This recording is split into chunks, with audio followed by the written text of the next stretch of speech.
investigación sobre el tema del cristianismo y sus raíces judías, que voy a tratar de sintetizar lo máximo que pueda todo lo que he investigado. Seguramente van a quedar muchos temas, casi va a ser imposible verlos todos, a mí esto me queda claro, pero por lo menos lo que yo querría que en 2 días tomen conciencia de cómo nació el cristianismo desde el judaísmo, qué cambios fueron, qué cambios existieron a lo largo del proceso y ver qué historia, más allá de la teología, se desarrolló para llegar a lo que llegó. Es decir, básicamente lo que vamos a ver es el siglo I y el siglo II, pero nos vamos a tener que concentrar en los procesos, porque cuando uno pierde una parte, cuando sigo ya podemos perder el todo. En primer lugar, lo que yo quiero destacar es los antecedentes antes de entrar en el tema del siglo I y Yoshua. Es decir, no quiero entrar en ese tema hasta no entender qué pasaba en Judea en el siglo I. En el siglo I-1, es decir, en la época anterior a lo que nosotros podemos hablar como el comienzo del movimiento nazareno o notzri, como se dice en hebreo, tenemos que tratar de comprender, y comprenderlo muy bien, porque es ahí donde está la raíz de todo el problema, que el mundo judío se encontraba dividido, que todos los judíos no pensaban igual, y que había grupos diferentes en la Judea del siglo I a.C. y en la Judea, por supuesto, que vivió Yeshua, que todos pensaban de manera muy diferente unos a otros, y que si comprendemos las diferencias de pensamiento de esos grupos, vamos a comprender cómo piensa Yoshua y en qué marco se encuentra. Por lo tanto, lo que vamos a hacer primero es explicar que hay 3 grupos básicos que hay que tratar de memorizar. El primer grupo son los saduceos, el segundo grupo son los fariseos, el tercer grupo son los esenios y en parte el cuarto grupo, que son los celotes. No entendemos nada de qué pasó en esa época. Es como entender a una persona en México sin entender qué pasa en México, es imposible. Y así se lo entendió a Jesús en el cristianismo. Se lo cristianizó cuando era judío. Está en una sociedad que se desarrolla en una sociedad y esa sociedad era judía. Por lo tanto, lo primero que tenemos que decir es Jesús nació, vivió y murió como judío. Y esto a pesar de mucha gente católica y de mucha gente que le moleste. Yeshua, entonces, nace en un contexto. Y si no se comprende la sociedad y ese contexto, es muy difícil leer lo que ustedes conocen como Nuevo Testamento. Es, yo creo que casi imposible. Si uno estudia el Nuevo Testamento con la visión judía, empieza a encontrar cosas que el cristiano no puede encontrar, porque el cristiano entiende a Jesús con el desarrollo posterior del cristianismo. Y la idea entonces es cómo pensaba cada uno de estos grupos. Los saduceos, los fariseos, los esenios y los celotes. Voy a empezar con los saduceos. Empiezo con los saduceos porque eran la clase más alta. Y por lo tanto lo que vamos a hacer es analizar el grupo de poder. Para Flavio Josefo, uno de los grandes investigadores judíos, lo que dice es que los saduceos eran 10.000 judíos de Jerusalén. Uno puede decir ¿cuánta gente? ¿Cuánta gente más o menos? Porque había 5 millones de judíos. Con lo cual, cuando hablamos de 10.000 saduceos en Jerusalén, estamos hablando de una minoría de personas que dominaban prácticamente todos los resortes del poder. Vamos a analizar esto ahora. Me gustaría que traten de comprender qué demografía había en judía, tanto en Judea como en la diáspora. Los judíos teníamos la dispersión antes. La idea de que en el 70 empezó la dispersión no es correcta, sino Pablo a quien encontró. Y había una gran dispersión de miles de judíos en la diáspora, y los investigadores dicen que la demografía judía era 2,5 millones de judíos en Judea y casi 2,5 millones de judíos fuera de Judea. Por tanto, cuando estamos hablando de la aparición de Yeshua en el siglo I, no estamos hablando de que todos los judíos estaban en Judea.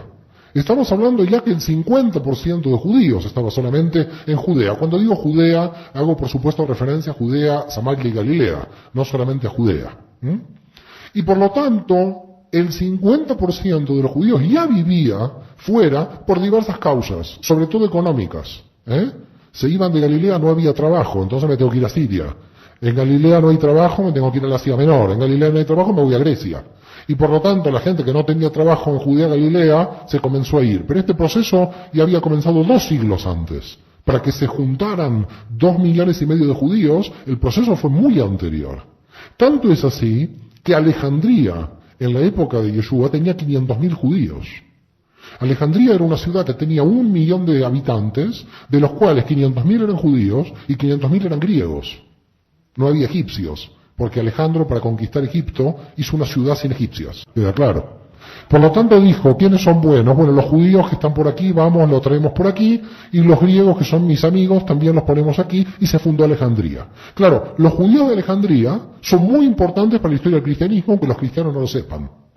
Porque los judíos de Alejandría, además de que eran muy buenos comerciantes, lo que hicieron los judíos de Alejandría era que 2 generaciones después nadie sabía hebreo.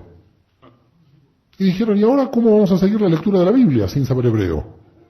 Había uno solo que sabe hebreo, la Torá. ¿Y ahora qué hacemos? Tenemos que traducir la Biblia al griego. Con lo cual, por primera vez en la historia judía, en el año 250 a.C., con lo cual fíjense cuántos años antes de la época que yo quiero analizar, estamos analizando, 250 años antes de la era cristiana, los judíos de Alejandría crean lo que se llama la Septuaginta, la Biblia hebrea traducida al griego. Claro, la Biblia griega traducida al griego fue muy bueno para los judíos de habla griega de Alejandría. Y por lo tanto, en tanta cantidad de traducciones, ya nadie sabe cuál es el sentido original. Por lo tanto, si alguien quiere saber cómo pensaba Jesús y todos sus apóstoles que eran judíos, a volver al hebreo. No así Pablo, que sí era un judío que sabía griego. Ya veremos Pablo. Pero no quiero tocar ahora a Pablo. Por tanto, ¿qué tenemos? ¿Cuál era la situación? La situación son 10.000 saduceos en el templo de Jerusalén, que eran de las familias más ricas de Jerusalén, más ricas de Judea, que dominaban a la nación, porque eran aliadas del Imperio Romano. Básicamente eran como traidores a la patria, que se habían unido a lo que después va a ser la injerencia romana en Judea. Por tanto, los saduceos queda claro que son la élite económica, política y religiosa que dominan el parlamento judío, el Sanedrín. Olvidemos de que el parlamento era democrático, no había ninguna democracia. El parlamento era la imposición de las familias más ricas para estar en el Sanedrín. Y lo digo porque si no mucha gente dice los representantes del pueblo judío del Sanedrín. No, mentira. No representaban a nadie. Se representaban a sus propios intereses. Esto hay que dejarlo bien en claro para entender la naturaleza del Sanedrín. Por tanto, en el Sanedrín había una minoría de fariseos, que ya vamos a entender quiénes son, que representaría a la mayoría de los fariseos, y había una mayoría de saduceos que representaba a la minoría de los saduceos. Es decir, el Sanedrín básicamente no representaba a la generalidad del pueblo judío. Por tanto, la cuestión es, ¿cómo aparecen los saduceos? ¿De dónde aparecen? ¿Cómo aparecieron? Porque si uno va a la Biblia, no hay, en la Biblia, Antiguo Testamento hablo, digo Antiguo Testamento para ustedes que lo conocen como Antiguo Testamento, para mí no es antiguo, cuando uno va a lo que es Antiguo Testamento, se da cuenta de dónde están los fariseos, los saduceos y los esenios. No están en ningún lado. Entonces la pregunta es si en la historia bíblica judía no están estos grupos, ¿cómo aparecieron estos grupos dentro de la historia judía? Hay que remontarse al año 175 a.C. para entender cómo aparecieron estos grupos. En el 175 a.C. comenzó la rebelión de los macabeos. ¿Conocen la rebelión de los macabeos? Algunos la conocen, otros no sé, pero vamos a tratar de explicar rápidamente qué pasó. La cuestión es que cuando Alejandro Magno conquistó Judea pasando por Egipto, eso quedó bajo el dominio del imperio helenístico de Alejandro Magno, que cuando murió pasó a ser parte del gobierno greco-egipcio. Es decir, los egipcios o greco-egipcios, generales descendientes, los generales descendientes de Alejandro Magno, dominaban Judea. En una serie de guerras entre los propios generales, esto es típico, en América Latina conocemos esto, pero estamos hablando de 2100 años atrás, los generales de Alejandro Magno se fueron peleando hasta que el gobierno greco-sirio conquistó Judea. En definitiva, Judea pasó de manos de los greco-egipcios a los greco-sirios. Y cuando los greco-sirios entraron en Judea, quisieron imponer el paganismo griego. Y dijeron, ahora vamos a poner dioses en todos lados y todo el pueblo judío tiene que adorar a los dioses. Esto es lo peor que pudieran hacer. Porque cuando en la ciudad de Modín pusieron a un dios griego, se levantó la familia de los asmoneos y comenzó la guerra macabea. Se levantó el pueblo judío en una guerra de 33 años, hasta el año 142 a.C.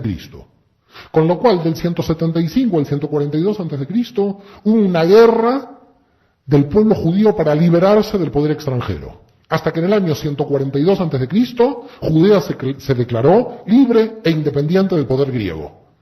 Y volvió a obtener la independencia que había perdido cuando Nabucodonosor había conquistado Jerusalén en el 586 a.C. Por tanto, ¿qué tenemos? Los macabeos entran en Jerusalén. El ejército judío contra los griegos entra en Jerusalén, milagro. ¿Qué pasó? ¿Lo recuerdan? Hanukkah, las 8 velitas. ¿Qué pasó entonces? Se liberó el templo de Jerusalén. Pero esto que vemos Hanukkah, que todo el mundo festeja y estamos todos contentos, creó un problema político brutal. Cuando los macabeos con el ejército judío entraron en Jerusalén, los sacerdotes del templo le dijeron: ahora tenemos que buscar al rey de Israel, que tiene que ser descendiente de David. Y los macabeos no eran descendientes de David.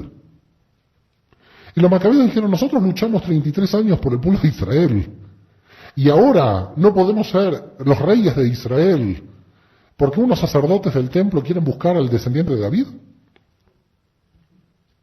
¿Qué pasa cuando el Tribunal Constitucional en un país está en contra del gobierno? Lo cambian. El gobierno lo borra. Y entonces hace que el poder legislativo esté a favor y el poder judicial a favor del poder político. Esto lo conocemos de hace siglos. ¿Qué hicieron los macabeos cuando vieron que estos sacerdotes del templo se oponían a la autoridad macabea? Diciendo: vamos a buscar el descendiente de David, que tiene que ser el rey de Israel real. Los macabeos dijeron: ¿qué me importa si no soy descendiente de David? Yo quiero ser rey de Israel. Por tanto, los macabeos se impusieron como los reyes de Israel. Y siguieron gritando los sacerdotes. Me gritan mucho, saco a los sacerdotes. Los volaron a todos los sacerdotes del templo. Adiós a los sacerdotes. Voy a poner sacerdotes míos en el templo de Jerusalén. Y se creó un grupo de sacerdotes adictos al régimen. Estos son los saduceos. Los saduceos nacen cuando el ejército macabeo conquista Jerusalén y los sacerdotes del templo no reconocen la autoridad de los macabeos porque buscan a un descendiente de David. Y por lo tanto, los saduceos son aliados permanentes de todo régimen político, como cuando los macabeos desaparecen y pasan a Roma, que ya lo veremos, van a ser adictos al régimen de Roma. Quiere decir que son sacerdotes ilegales del templo. No son legales, son impuestos por los macabeos. ¿Y dónde se van los otros? Los originales. Hay alguien que me dice que los matan. Algunos los mataron, pero otros huyen. Se van a Qumran. Nacen los esenios. Los esenios, los judíos del desierto de Qumran, son los verdaderos sacerdotes del templo de Jerusalén, que se fueron a Qumran para escapar de la política nefasta de conquistar y dominar el templo.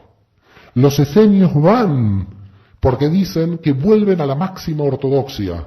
Viendo que el templo está corrompido, es corrupto, entonces se van al desierto. ¿Dónde se manifestó Dios a Israel? ¿Dónde se manifestó Dios a Moisés? En el desierto. ¿Qué estaban haciendo los sacerdotes? Volvían a la conexión original. Y ahora el templo no era lo intermediario. Ahora volvemos a la relación original con Dios, que está en el desierto. Por eso volvemos al desierto. Por eso vamos a Qumran. Y vamos a Qumran a formar comunidades, y se forman 22 comunidades. Por lo tanto, los esenios tienen un prestigio. Son los descendientes también de los sacerdotes. Finalmente, vamos a pasar ahora a los fariseos, y vamos a tratar de entender quiénes son los fariseos. Porque los saduceos tenían un aspecto importante desde el punto de vista teológico. Teológicamente ellos decían que la escritura había que estudiarla de manera literal. Y por lo tanto decían: ¿dónde está el Mesías en la Torá? Ellos hablaban de la Torá de los 5 libros de Moisés.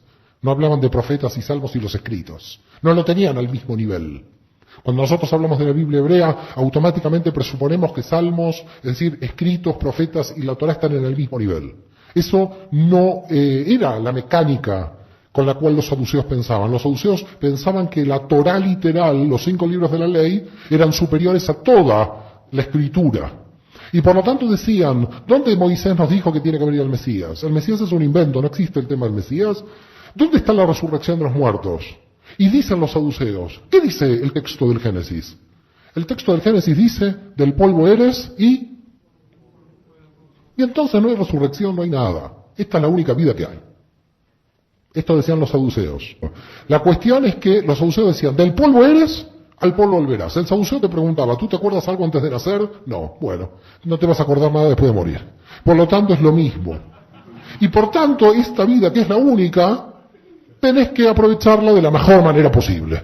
Cuestión que los saduceos dominaban todos los resortes del poder, pero a ese poder el pueblo se comenzó a levantar.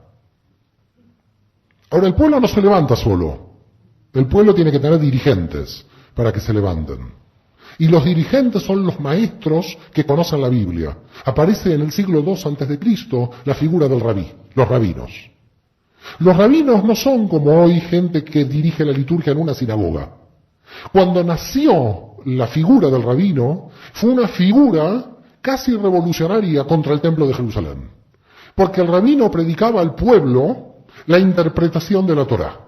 Y con lo cual el rabino comienza a tener autoridad de interpretación. Con los saduceos no hay autoridad de interpretación. Venga, usted hizo un pecado, hizo una transgresión, tráigame un cabrito, mátelo aquí y se acabó. Por supuesto, cabrito que se lo comían los saduceos. Entonces, mientras mayor pecado, más cabritos. Era un negocio increíble. Y los fariseos le sacaron el negocio. Porque los fariseos dijeron, con el arrepentimiento, ya basta.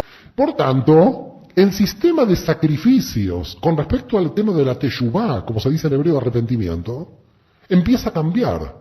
Porque los saduceos dicen, si no vienes al templo a dejar el animal, no estás salvado. En cambio los fariseos, que son los rabinos, dicen, tú arrepiéntete. Pídele perdón a tu prójimo, si quieres después lleva el cabrito, pero lo principal es pedirle un arrepentimiento a tu prójimo. Por lo tanto los fariseos están interpretando contra el templo. Comienza un movimiento judío, que son los fariseos, de interpretación de la Torá libre de cada uno de los rabinos frente al poder del templo.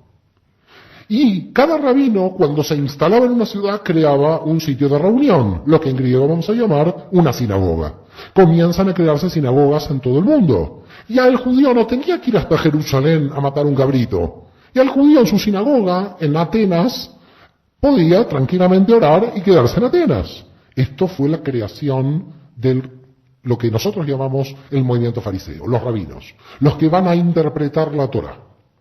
Este movimiento de interpretación de la Torá llega a varias conclusiones. Primera, va a venir un Mesías que nos va a salvar de estos corruptos.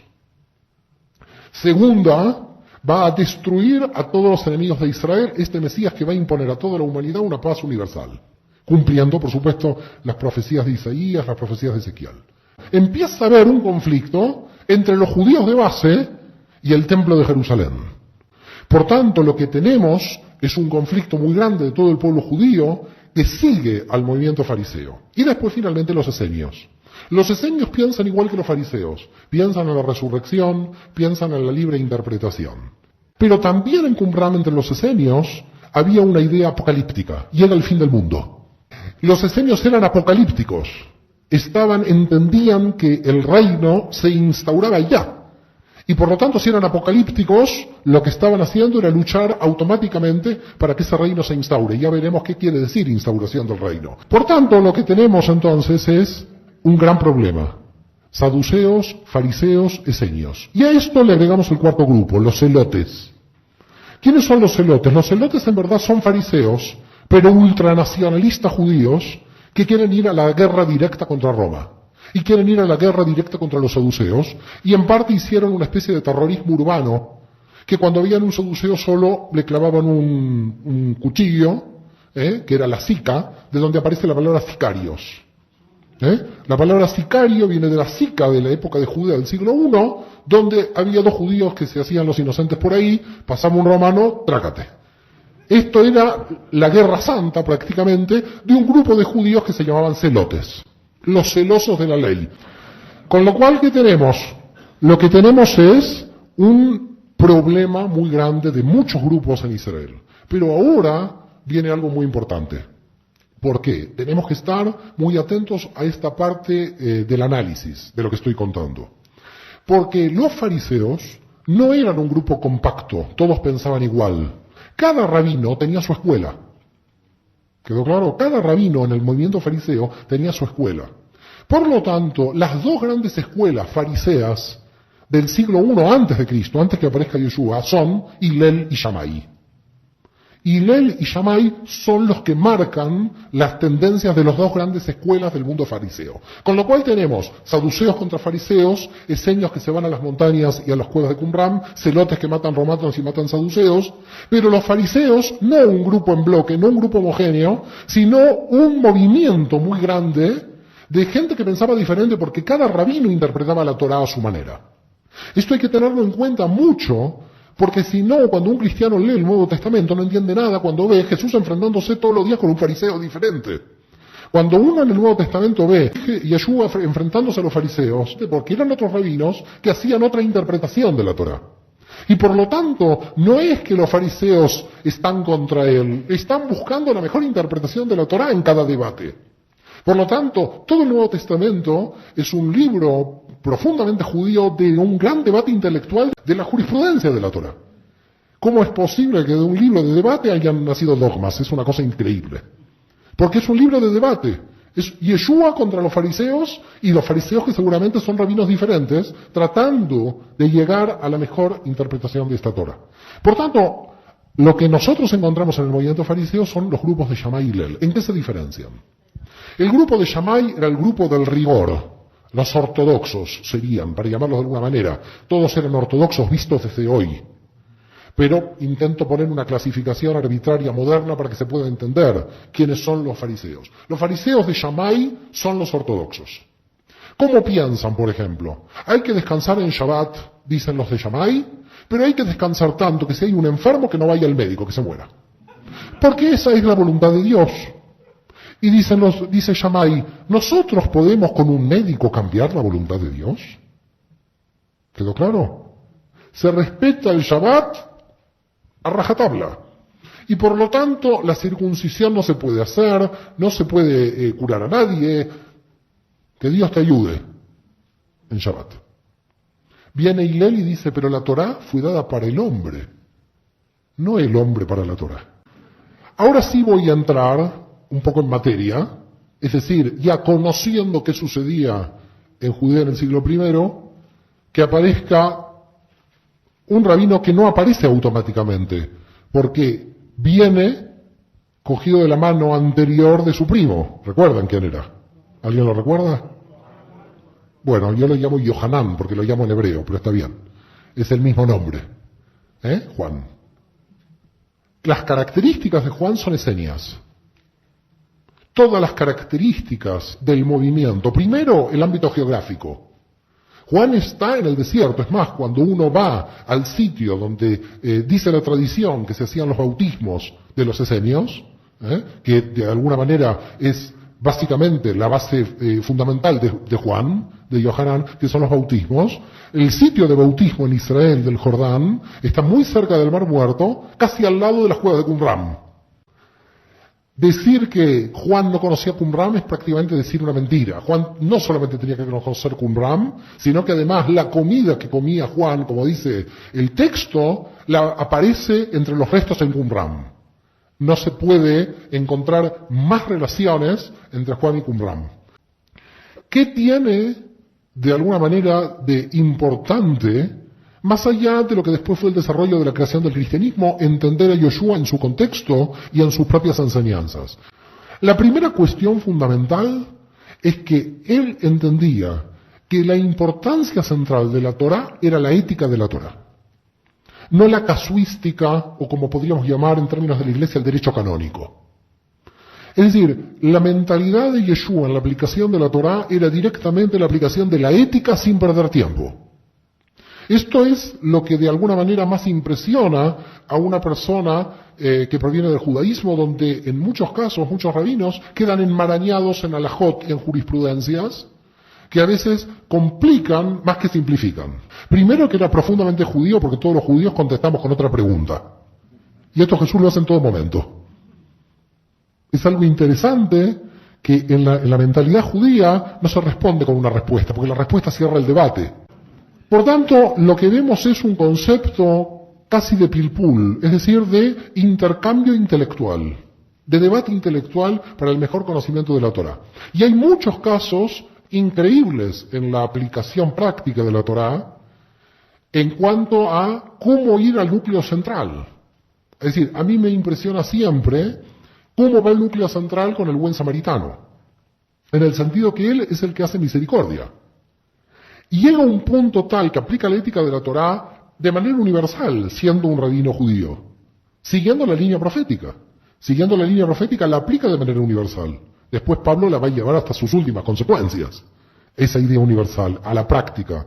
Pero él está aplicando una idea universal en el sentido de que el samaritano, que es de alguna manera el archienemigo de Israel, porque con los samaritanos no había buena relación. De hecho, los samaritanos a Jesús por judío le impiden entrar en una ciudad. No sé si han leído profundamente el texto del Nuevo Testamento, que Jesús con los apóstoles, todos ellos judíos, los samaritanos no lo dejan entrar en una ciudad, porque son judíos. Quiere decir que Jesús sufre la discriminación antisemita por parte de los samaritanos. Pese a eso, pese a sufrir discriminación de los samaritanos, Jesús la parábola la hace del buen samaritano. Esto cambia toda la perspectiva. Del que me está a mí discriminando, porque no me dejó entrar a su ciudad, porque soy judío, yo a él lo pongo como modelo a seguir en un caso de misericordia.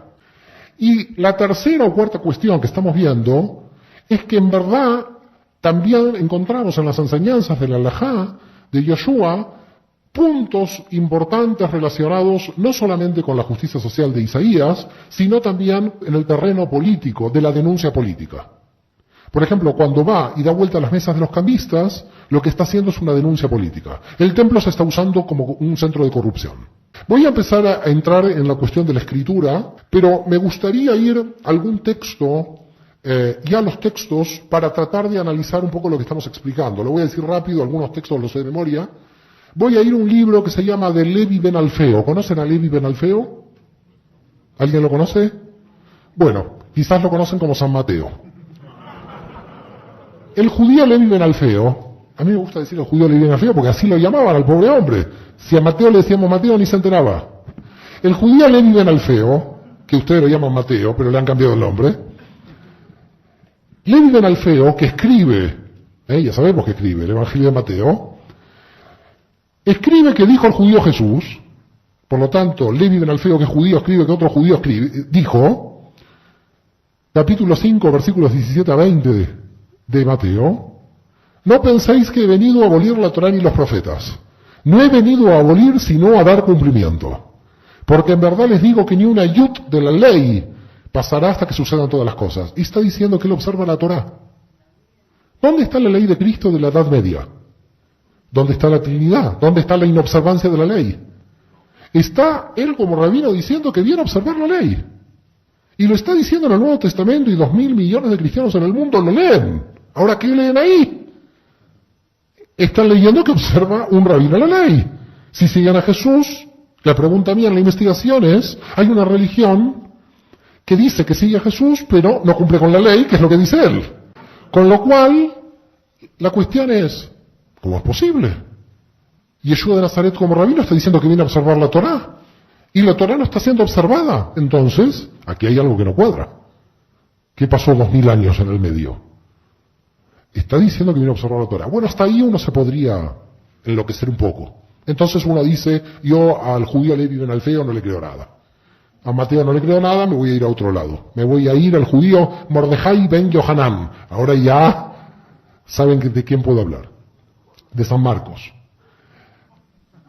Mordejai, Juan es el ben Yohanan. Mordejai es el primer nombre, San Marcos.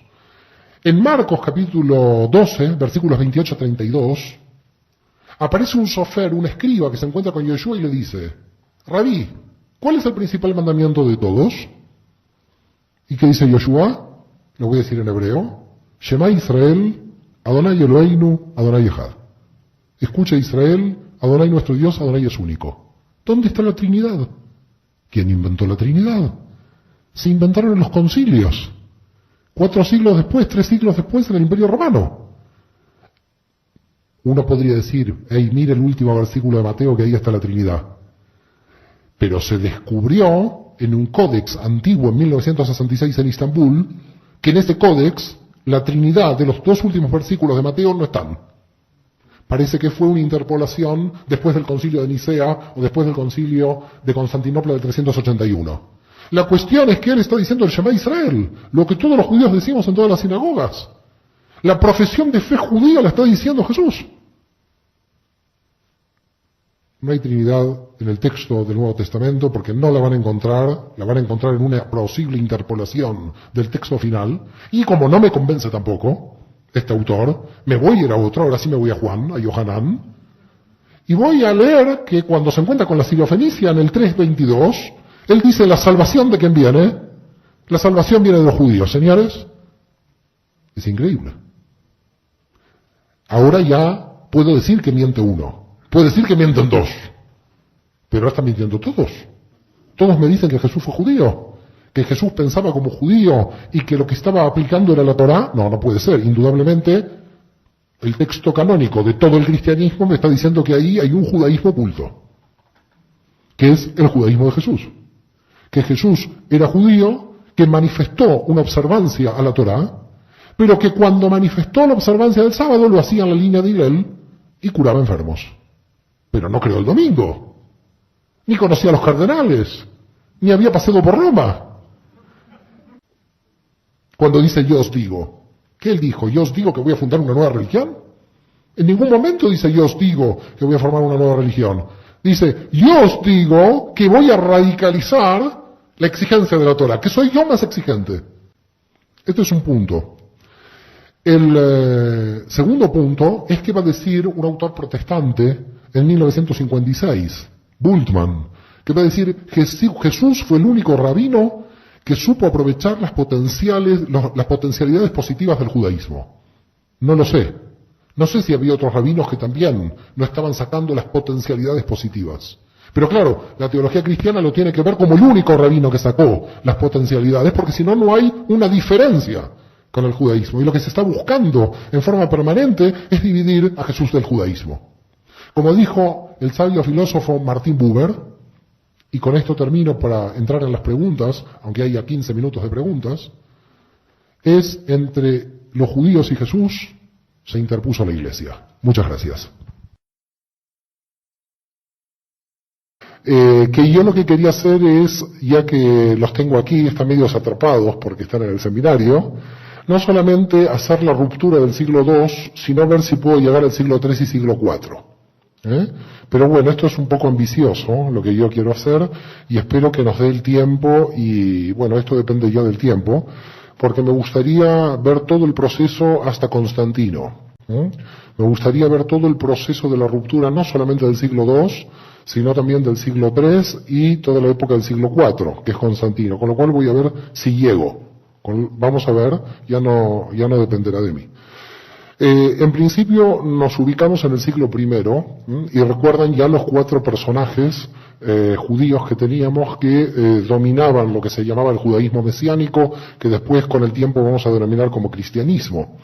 Pero lo cierto es que lo que me interesa, y no sé si lo recuerdan a Clemente Romano, tenemos que volver un poquito para la última parte del seminario de ayer, es que a la muerte de él en el año 99, en algunas enciclopedias puede aparecer el año 100, pero bueno, Clemente Romano, cuando muere, lo sucede Evaristo. Y Evaristo, que para los católicos romanos es quinto en el orden de sucesión papal, en el año 99, Evaristo dice, fue hijo de padre judío. Esto es muy interesante porque ya tenemos entonces en el orden de sucesión papal a Pedro, que era el Simón Barioná, con lo cual es judío, a Clemente, que es Clemente Ben Yehudá, que ya hablamos ayer que era judío, y ahora tenemos un Evaristo cuyo padre es judío.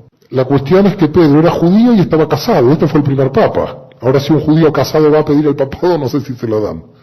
Bueno, cuestión que, y ahora yendo realmente a la cuestión de la investigación, Evaristo I, que está quinto en el orden de sucesión, tiene padre judío. Esto es muy importante porque esto nos demuestra algo muy clave en el proceso de las comunidades fundadas por Saúl de Tarso. que cuando Saúl de Tarso ya incorpora a los gentiles, digamos, con todo el proceso que vimos ayer, y esos gentiles comienzan a casarse con judíos en esas comunidades.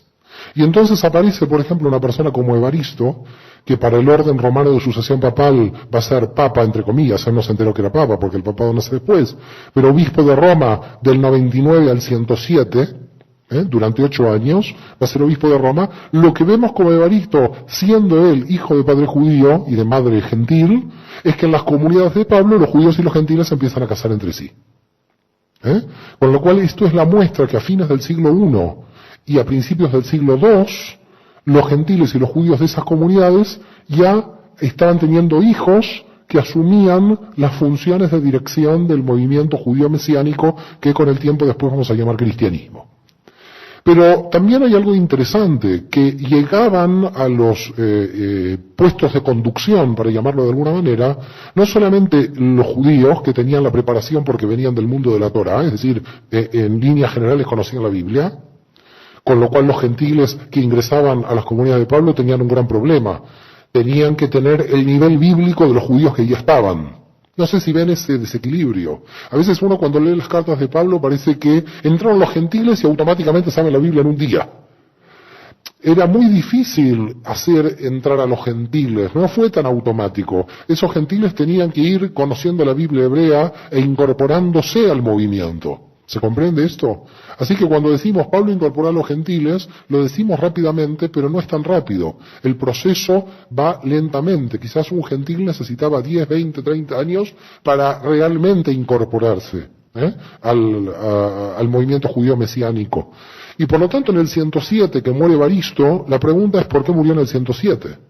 Porque Trajano, ya emperador de Roma, va a realizar una persecución general a los judíos de todo el imperio y mata a Evaristo. Con lo cual, fíjense también que interesante, en el 107 va a haber una persecución general de Trajano a los judíos en el imperio romano, y para el imperio romano, Evaristo, que es obispo de Roma, es considerado judío. Y por lo tanto, para el Imperio Romano, Evaristo tiene que morir, con lo cual el quinto en el orden de sucesión papal es un papa que muere por judío, en la persecución de Trajano. Esto es como muy interesante. En el 107, Trajano no es que mató solamente a Evaristo, también mató a San Ignacio de Antioquía en el 107. Ignacio de Antioquía era gentil, ya veremos algo interesante de San Ignacio de Antioquía. En el 107 también crucificaron al primo de Jesús, recuerdan a Simeón, que había quedado en Jerusalén, lo vimos ayer, pero bueno, tenemos que refrescar un poco la memoria. Con lo cual en el 107 Trajano mató a Simeón, al primo de Jesús, en el 107, mató a Evaristo, al medio judío de Evaristo que se encontraba en Roma, el quinto en el orden de sucesión papal, y también en el 107 fueron muriendo muchos dirigentes judíos de todo el imperio y que Roma no entendía que eran judíos que creían en Yeshua o no, los mataba por judíos. Claro, la cuestión es que en el 114 la cosa se complica. Fíjense que estamos en el 107, pasamos 7 años, en la época antigua es muy poco, hoy con internet parece que cada año va volando, pero en la época antigua 7 años es poco tiempo. En consecuencia en el 114 sucede algo muy interesante, muy importante, porque viene la segunda guerra judía, la segunda rebelión, así como nosotros vimos la primera en el siglo I, del 66 al 70, que terminó con la destrucción del templo de Jerusalén. Ahora vamos a ver qué pasó en el año 114. En el año 114 sucedió algo que con este punto, con este suceso del 114, quizás van a poder entender mejor por qué el judaísmo mesiánico del que estoy hablando va a querer y va a intentar transformarse en una religión diferente y va a intentar tomar una independencia del judaísmo global que estamos estudiando.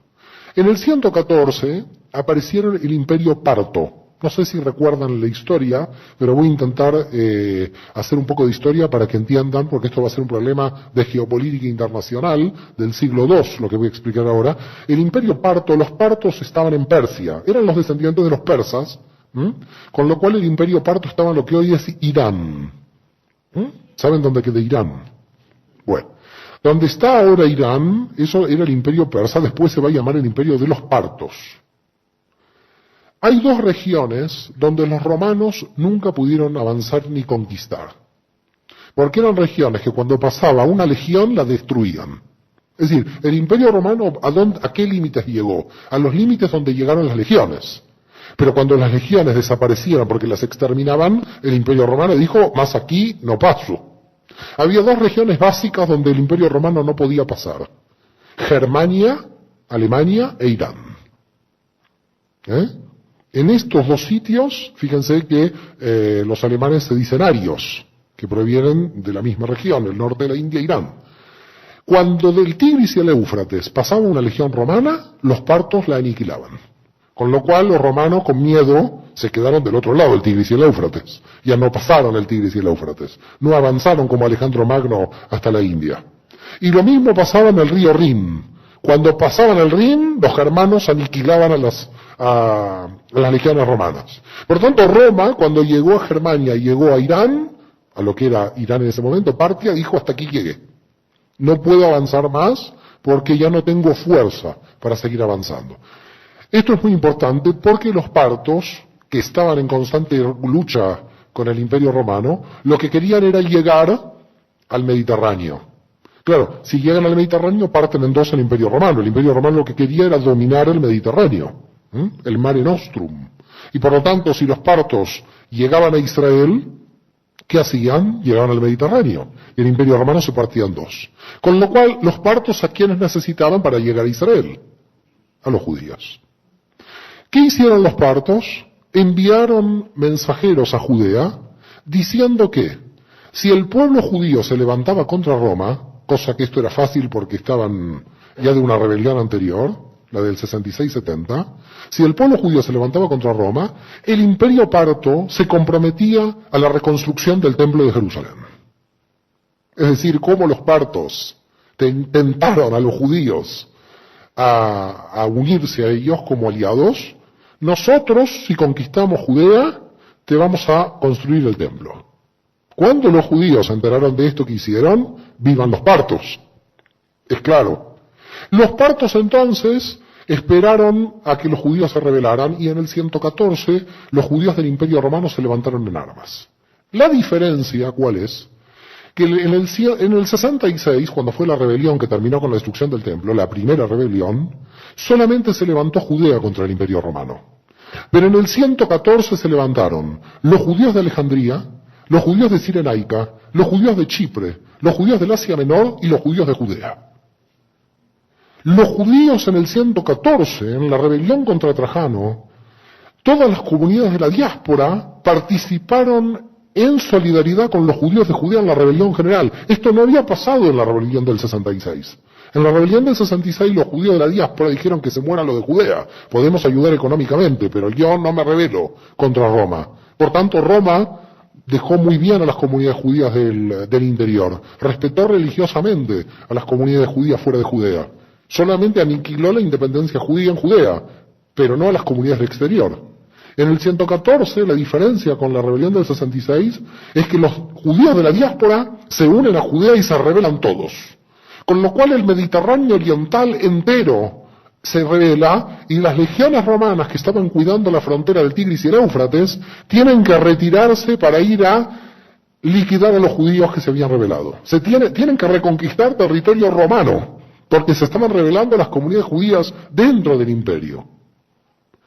Cuando las legiones romanas se retiran para matar a estos judíos, avanza el ejército de Parto. Los partos dicen, ahora sí, avanzo para conquistar, los judíos ya se metieron, hicieron una revolución interna, y yo voy a avanzar. ¿Qué importancia tiene esto? La importancia es que en el 66, una provincia romana, que es Judea, se levanta contra el Imperio Romano. Esto no era habitual, pero podía haber alguna provincia descontenta. Ahora todos los judíos, para Roma, estaban siendo sospechosos y traidores al imperio. Ahora cambia la cosa. Los judíos son todos traidores al imperio porque se están rebelando las comunidades de la diáspora. El cambio entre la primera guerra y la segunda es muy diferente. Y son traidores al imperio porque están apoyando otro imperio, los partos. Claro, uno desde el punto de vista judío podría decir, y si Roma no me deja construir el templo, yo me uno con quien sea. ¿Queda claro? Y los judíos lo que hicieron es unirse a los partos porque tenían la promesa de que los partos le iban a construir el templo de Jerusalén. Los partos, ¿hasta dónde llegaron? Conquistaron Damasco, con lo cual se estaban acercando al Mediterráneo. Y si se acercaban se partía el imperio en dos. Con lo cual pasó que Trajano peleó 3 años la guerra, del 117 al 120, y en el 120 finalmente Trajano muere y no hay forma ya de seguir peleando. Muere en medio de la guerra. Trajano muere en medio de la guerra contra los partos y con la revolución judía. ¿Y quién asume el mando del imperio? ¿Recuerdan? Su hijo adoptivo. ¿Alguien lo recuerda? Adriano. Su hijo adoptivo era Adriano. Hijo adoptivo queda lindo. Aquí hay chicos muy pequeños. No me gustaría decir quién era Adriano de Trajano.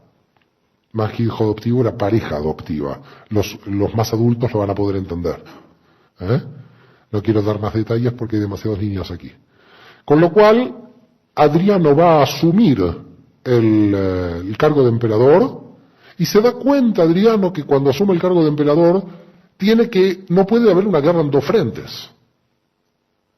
Por lógica. Cuando Napoleón hizo la guerra de doble frente contra Inglaterra y contra Rusia, perdió. Hubo gente en la Segunda Guerra Mundial que hizo lo mismo. Cada uno que hace doble frente tiene un desgaste de fuerzas. Entonces Adriano dijo, si peleo contra los judíos y peleo contra los partos, yo no gano nunca, tengo que definir. Y dijo Adriano, los judíos van a tener mi promesa que les voy a construir el templo de Jerusalén. Tenía que conquistar, tenía que hacerse amigos y los judíos, todo el mundo contento que habían logrado que Adriano les dé la posibilidad de construir el templo de Jerusalén, y por lo tanto cuando todo el mundo judío se calmó, las legiones romanas fueron contra los partos y volvieron al Tigris y al Éufrates. Es decir, toda la guerra de 6 años no sirvió para nada, sí, para matar gente, por supuesto, pero quedaron las mismas fronteras. Adriano pudo volver a la frontera de Trajano del comienzo de la guerra. Todo esto que estoy contando es para que vean que el mundo judío ya estaba muy tranquilo y feliz, porque en el 120 parece que iban a crear el nuevo templo de Jerusalén. Por eso cuando hoy uno va a Jerusalén, hay una parte de la Jerusalén que se llama la Jerusalén de Adriano. Porque es la parte cerca del Muro de los Lamentos que Adriano estaba construyendo para ir dándole la base al nuevo templo. A lo que sería el tercer templo de Jerusalén, que al final no se hizo. Pasaron 10 años y veían los judíos de Judea que Adriano ponía un ladrillo y todo el mundo se dormía.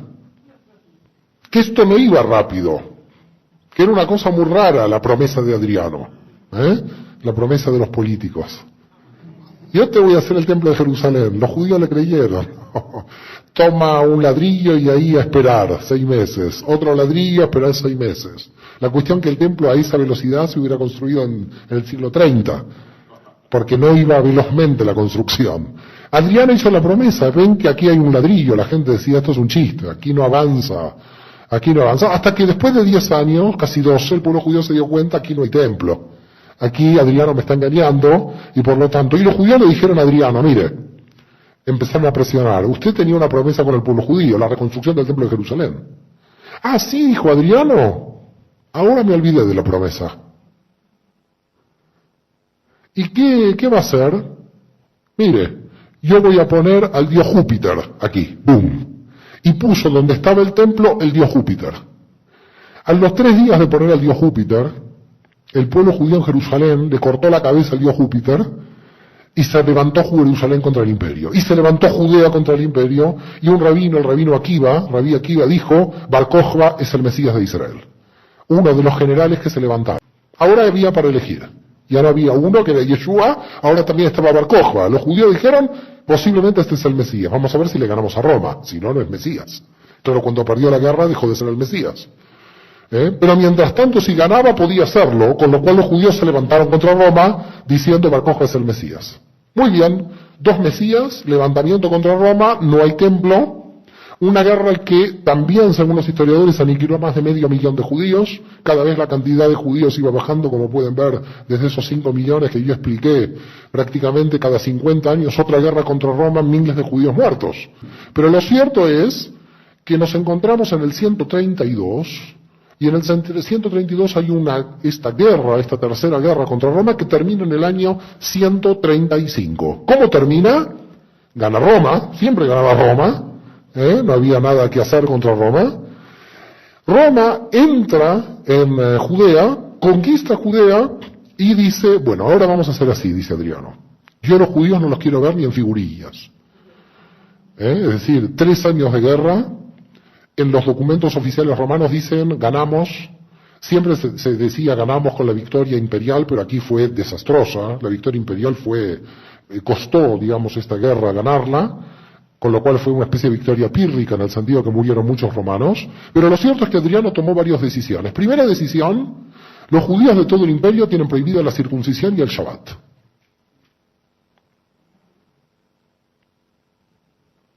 Segunda decisión, Jerusalén ya no se va más a llamar Jerusalén. Quiero borrar este nombre para siempre, dice Adriano. Se va a llamar Aelia Capitolina, un nombre en latín romano.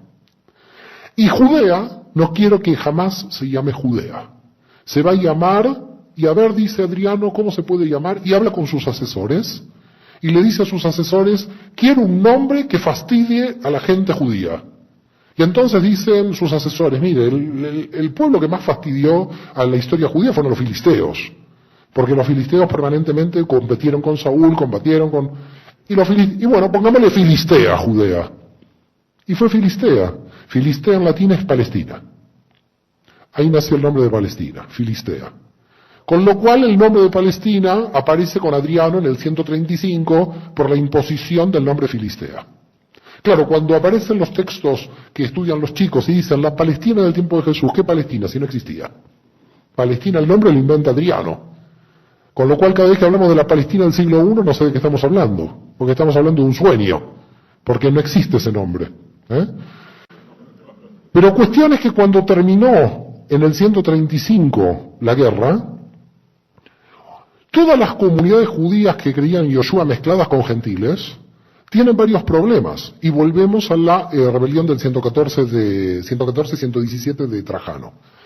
¿Qué pasó? Cuando los judíos en la época de Trajano se rebelaron todos contra el Imperio Romano, los gentiles que estaban dentro de las comunidades judías mesiánicas dijeron, nosotros pertenecemos a un pueblo que es traidor al imperio. A ver si queda claro el problema que aparece aquí.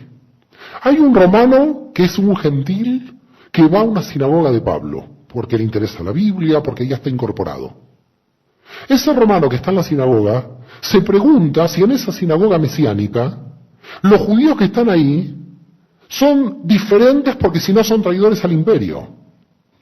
El problema que se estaba presentando para los judíos mesiánicos era, si no nos desvinculamos de los revoltosos de Judea, nosotros no podemos seguir predicando que Jesús es el Mesías, porque los romanos, los griegos y los demás pueblos no van a entrar a nuestro movimiento en tanto que nos llamemos judíos.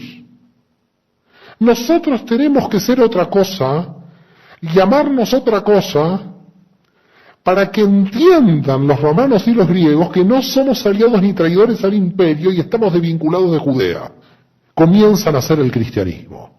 El cristiano es alguien entonces que lee la Biblia hebrea, que lee los salmos hebreos, que lee un Mesías hebreo, pero que cuando le hablan de la política de Israel dice, yo no tengo nada que ver con esta gente. Va quedando claro el proceso. Tiene todos los elementos judíos, pero ya se empieza a apartar del nacionalismo judío, porque el nacionalismo judío lo hace traidor al imperio, y los romanos y los griegos no entran al movimiento porque lo ven demasiado judío. Y dice, esta gente está con Israel, con lo cual contra el imperio. ¿Yo qué hago participando de un grupo que está contra el imperio? Se va entendiendo el problema de cómo va naciendo el cristianismo. Ya entonces dice, no, yo soy cristiano. ¿Qué quiere decir yo soy cristiano? Que creo que Jesús es el Mesías, que creo en la Biblia hebrea, pero yo con la gente de Judea y con los judíos no tengo nada que ver. Ellos son los traidores al imperio. Nosotros no somos traidores al imperio. Si no mostraban los judíos que creían en Jesús y los gentiles que no tenían nada que ver con el judaísmo, se estaban mezclando con la política de Israel y por lo tanto eran considerados traidores al imperio. Y por lo tanto empiezan a buscar cómo independizarse del judaísmo. Y decir, nos tenemos que ir del judaísmo, los romanos no nos tienen que ver como judíos. Porque si los romanos nos siguen viendo como judíos, quiere decir que siempre vamos a ser considerados y sospechosos, traidores al Imperio Romano por defender Judea. Se va viendo el problema como aparece. Claro, en la rebelión del 114-117 contra Trajano queda el principio del problema, pero ya en la tercera rebelión de Bar Kokhba el problema se acentúa. Con lo cual, los judíos que siguen a Jesús en Jerusalén dicen, cuando se levanta el pueblo judío en el 132, nosotros no tenemos nada que ver con la revolución judía ni vamos a participar. Ahí se crea el primer conflicto de los judíos con los judíos mesiánicos que van a pasar allá a denominarse cristianos. Porque dicen, ¿por qué ustedes que son judíos no participan de la lucha? No participamos porque nosotros queremos convencer a los romanos y a los griegos que entren al movimiento. Dicho esto, en el 144, y fíjense qué interesante, porque la rebelión contra Bar Kokhba termina en el 135. En el 144 aparece un libro que está desaparecido, así que no lo pueden buscar en la biblioteca, porque la Iglesia Católica lo persiguió y lo destruyó. Ese libro se llamaba Antítesis, de Marción del Ponto. No se llama San Marción porque quedó fuera, Cuando yo digo alguien san, es que entró dentro. Cuando digo que no es san, quedó fuera. Con lo cual, no hablo de San Marción, sino Marción del Ponto. ¿Quién era Marción del Ponto? Marción del Ponto es un hombre gentil del Asia Menor, de Frigia, que había una región en Asia Menor que se llamaba Frigia. Y Marción del Ponto dijo, yo soy gentil, yo creo en Jesús como el Mesías, pero el cristianismo se tiene que independizar del judaísmo, de modo que para alcanzar la independencia, fíjense que esta idea, esta teología de Marción aparece solamente 9 años después de la última guerra judía. Son las consecuencias del pensamiento de muchos gentiles que están dentro del movimiento cristiano. Y dicen, Marción del Ponto, para que los romanos no nos crean judíos, nosotros tenemos que tomar una decisión muy drástica, dice Marción, borrar el Antiguo Testamento. Es la primera vez que aparece Antiguo Testamento. Él es el que habla de Antiguo Testamento. La palabra Antiguo Testamento la crea Marción. La crea Marción del Ponto. Dice, la Biblia hebrea es peligrosa, dice Marción, porque si nosotros leemos la Biblia hebrea, somos judíos. Y por lo tanto, lo único que hay que leer es el Nuevo Testamento, pero el Nuevo Testamento que yo quiero, dice Marción. ¿Y qué quiero? Lucas, que es el único no judío. Porque Marcos, Mateo y Juan, que son los 3 judíos, fuera. Con lo cual voy a sacar todo el judaísmo posible que tiene esto, es decir, el Antiguo Testamento, y el Dios del Antiguo Testamento era un falso Dios, era el diablo, dice Marción. Directamente lo dice así, lo decía porque en Antítesis desapareció. Eso se llama marcionismo, y los gentiles que habían sido ingresados por Pablo, que es un judío, al movimiento cristiano, ya estaban entrando en el marcionismo. Y estamos hablando a un solo siglo de la muerte de Yoshua y la desaparición del primer movimiento. Solamente 2 o 3 generaciones que los judíos habían perdido el control del movimiento mesiánico a favor de los gentiles. Los primeros gentiles que van a asumir el movimiento se sienten superiores a Israel. Y dicen los primeros gentiles con Marción, Israel tiene el Antiguo Testamento, nosotros tenemos el Nuevo y solo el Evangelio de Lucas, que es lo que me interesa, dice Marción. Con lo cual apareció el marcionismo. ¿Qué es el marcionismo? Gente cristiana, toda proveniente del mundo gentil, ingresada por Pablo porque eran gentiles, pero son ya los hijos y los nietos, que ven que lo judío es ya peligroso. Entraron por el judaísmo, pero ahora se quieren ir. Entraron por Pablo, entraron por Yoshua, pero ahora ellos dicen hay que borrar el Antiguo Testamento. Eso se llamó el marcionismo. Claro, en el 150, en Roma, 6 años después de esto que estoy contando, aparecen 2 personas que van en Roma a dirigir los primeros cambios para construir la iglesia. Yo en general digo que estas 2 personas son los verdaderos creadores de la iglesia, los que voy a citar ahora. Son personas que cuando diga sus nombres, en general la gran mayoría de la gente no las conoce.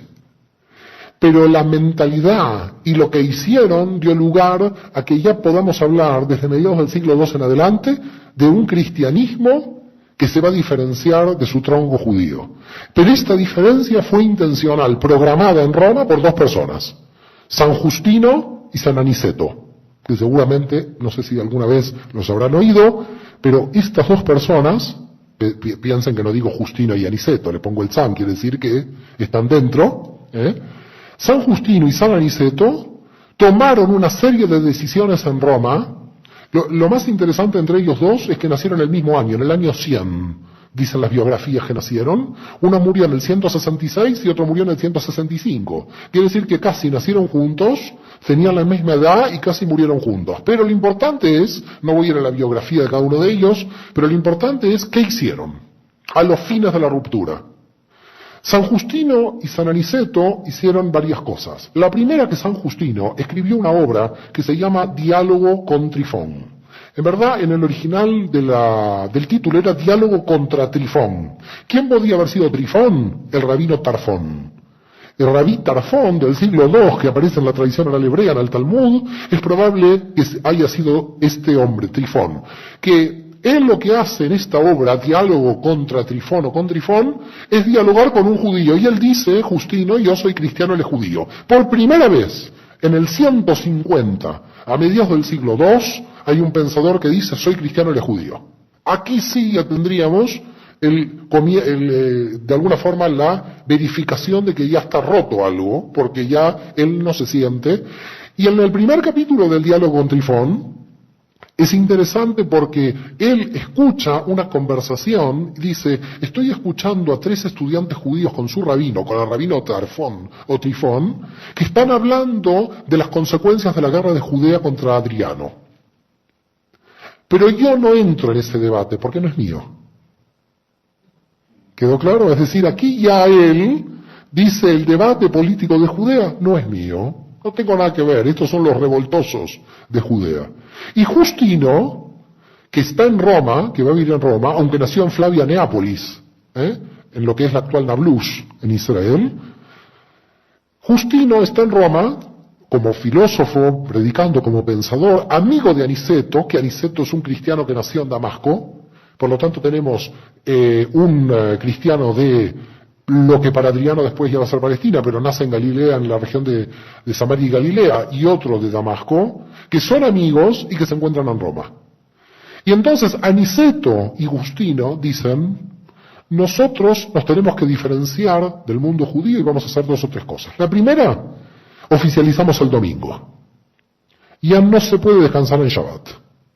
Si Jesús descansó en Shabbat, los primeros apóstoles en Shabbat, nos tenemos que olvidar del descanso en Shabbat. San Justino y San Aniceto en Roma, entre el año 155 y 166, decretaron que el día oficial de todo el cristianismo es el domingo. Por supuesto contra los apóstoles, contra Pablo, contra todo lo que dice el Nuevo Testamento, donde todo el mundo descansa en Shabbat. Pero a ellos no les importaba el Nuevo Testamento. Lo que les importaba era crear una nueva religión diferente. Este era el objetivo. ¿Quedó claro? El segundo tema importante es llegar a la conclusión de que cuando se festejaba la Pascua, todo se mezclaba, porque la Pascua hebrea es del 14 de Nisan en el calendario hebreo. Ellos deciden que la Pascua ahora va a cambiar según el calendario solar. La Pascua entonces de los cristianos, dicen ellos, ya no va a coincidir con la Pascua judía. Claro, Jesús lo hizo el 14 de Nisan, en la Pascua judía. ¿Qué estaba haciendo sino un judío? La Pascua judía. Pablo, ¿qué estaba haciendo? La Pascua judía. Todos los primeros judíos que seguían a Jesús lo hacían el día hebreo del 14 de Nisan. Roma decide, no se hace más el 14 de Nisan. Se hace ahora el día bajo el calendario solar que nosotros queremos. ¿Y por qué lo ponemos bajo el calendario solar? Porque el calendario lunar, ¿quién lo administraba? Los rabinos de Jerusalén. Y si los cristianos querían seguir bajo el calendario hebreo, ¿a quién se lo tenían que preguntar? No preguntemos más, dijo San Justino y Aniceto, a los rabinos de Jerusalén cuando cae la Pascua. Ahora nosotros hagamos el cálculo de la Pascua según el calendario solar, no el lunar. Y entonces los millones de cristianos, desde el 155-166, que festejan la Pascua todos los años, la festejan en una fecha que no es la fecha original del calendario hebreo. En la fecha del calendario hebreo podría coincidir hipotéticamente que un cristiano esté en la Pascua, en el día de la resurrección, cuando en el calendario hebreo cae el día de la muerte. ¿Quedó claro? Es decir, el calendario solar ahora romano va a ser diferente al calendario lunar, pero en verdad es lunisolar. Tuvieron que ajustar los dos calendarios. Y hay todo un libro así de 300 páginas que yo no lo entendí, porque ya cuando entra astrología y matemática ya no entiendo nada. De 300 páginas para poder calcular la fecha de la Pascua cristiana de acuerdo al calendario lunar y solar. Que esto lo hace una persona en Roma. En Roma hay una persona que solo se dedica a esto. Yo no me podría dedicar a esto, sería imposible para mí, pero parece que alguien está diciendo qué semana cae, de cuándo, de qué semana, porque ahora los rabinos no le podemos preguntar más cuándo caen. Señores, aquí que tenemos ya un movimiento que tiene el domingo, y un movimiento que no quiere compartir el Pesaj con los judíos, y ya quiere tener otra Pascua. Al cambiar la fecha de la Pascua y al ajustarse al calendario solar, ya se desajustan todas las fechas, ya no hay fecha que se ajuste a nada. Con lo cual, si alguna persona judía estaba en el primer movimiento cristiano, decía yo quiero festejar el Día del Perdón, no, ahora es el calendario solar, no hay Día del Perdón, olvídate, porque ahora es el calendario solar, ¿cómo lo calculo? Si yo sigo el lunar, tengo que preguntar a Jerusalén. Estos fueron los problemas entre el 155 y el 166. Pero no todo fue tan fácil, porque aparecieron ortodoxos cristianos del Asia Menor. Apareció San Policarpo de Esmirna. Policarpo de Esmirna, hay dos, Polícrates de Éfeso y San Policarpo de Esmirna, que le fueron a Roma, a Niceto, a decir, me encanta lo que hizo Roma, pero yo sigo el 14 de Nisan. Todas las comunidades cristianas del Asia Menor, de Siria, de Judea y de Egipto, todo el oriente cristiano, no se adaptó a lo que dijo Roma. Y todo el oriente cristiano dijo, nosotros no vamos a cambiar la fecha lunar, porque nosotros queremos festejar la Pascua en la misma fecha que Jesús. Nosotros no queremos decir lo que dice Roma, de cambiar la fecha pascual. Nosotros queremos seguir con esa misma fecha en la que Jesús y sus apóstoles realmente hicieron la Pascua, que es la Pascua hebrea, y por lo tanto yo no voy a cambiar el calendario lunar. Eso le dijeron los de Asia, que se enfrentaron contra Roma. Y Aniceto dijo, no importa, tranquilos, todos estamos en comunión, no nos peleemos, dijo. Claro, se partía la iglesia en dos, porque todos los cristianos de Oriente querían seguir recordando la Pascua con los judíos. Entonces Roma dijo, mejor aquí no hago nada porque la cosa se me va a complicar, y dijo, a los de Oriente los dejo siguiendo con la tradición del 14 de Nisan. Hasta ahí bien. Muere San Aniceto, es decir, muere Aniceto, va a subir al papado Eleuterio, que tampoco se enteró que era papa, pero bueno, obispo de Roma, Eleuterio. Eleuterio primero llegó a otra conclusión para romper más la cosa. Es decir, la ruptura ahora, como van a empezar a ver, se va a profundizar. Ya empezó, pero ahora cada vez va a ser peor. Eleuterio dijo en el 178 que ahora los cristianos están no obligados a comer las comidas prohibidas. Quiere decir que desde Jesús hasta Eleuterio, todo el mundo estaba respetando las comidas prohibidas que no había que comer, de la Torá. Es Eleuterio en Roma donde dice, las comidas prohibidas simbolizan el pecado y si no haces pecado, come lo que quieras, que es lo mismo. Hace una interpretación alegórica del texto, no literal, y dice las prohibidas representaban el pecado. Ahora todo el mundo a comer lo que quiera. Parece que este hombre tenía ganas de comer algo y dijo, yo tengo que resolver esto, ¿no? El hombre dijo, yo tengo una gana de comerme alguna cosa prohibida, y dijo, ahora yo tengo que ver cómo esto lo interpreto. La cuestión es que en el 178, el mundo cristiano abandona las prescripciones y las observancias alimenticias de la Torá, que ni Jesús, que ni los apóstoles, que ni todos los primeros cristianos hasta el 178, dejaron de cumplir. Es decir, todo el mundo cristiano hasta el 178 seguía las observancias alimenticias de las comidas prohibidas. Pero en Roma dijeron un día, ahora no hay comidas prohibidas, ahora comamos todo. Será, yo digo, la industria del jamón en España que presionó al papado, no sé. Algo pasó aquí, porque si no, no se entiende, los intereses de los jamoneros. Pero bueno, la cuestión es que ahora no hay comidas prohibidas. Pero lo terrible es que si uno va a lo que se llama el martirio de León del 177, los romanos buscaban cristianos viendo si no comían comidas prohibidas. Y cuando los romanos le quieren dar morcilla de comida prohibida a los cristianos de León, los matan a todos a los leones.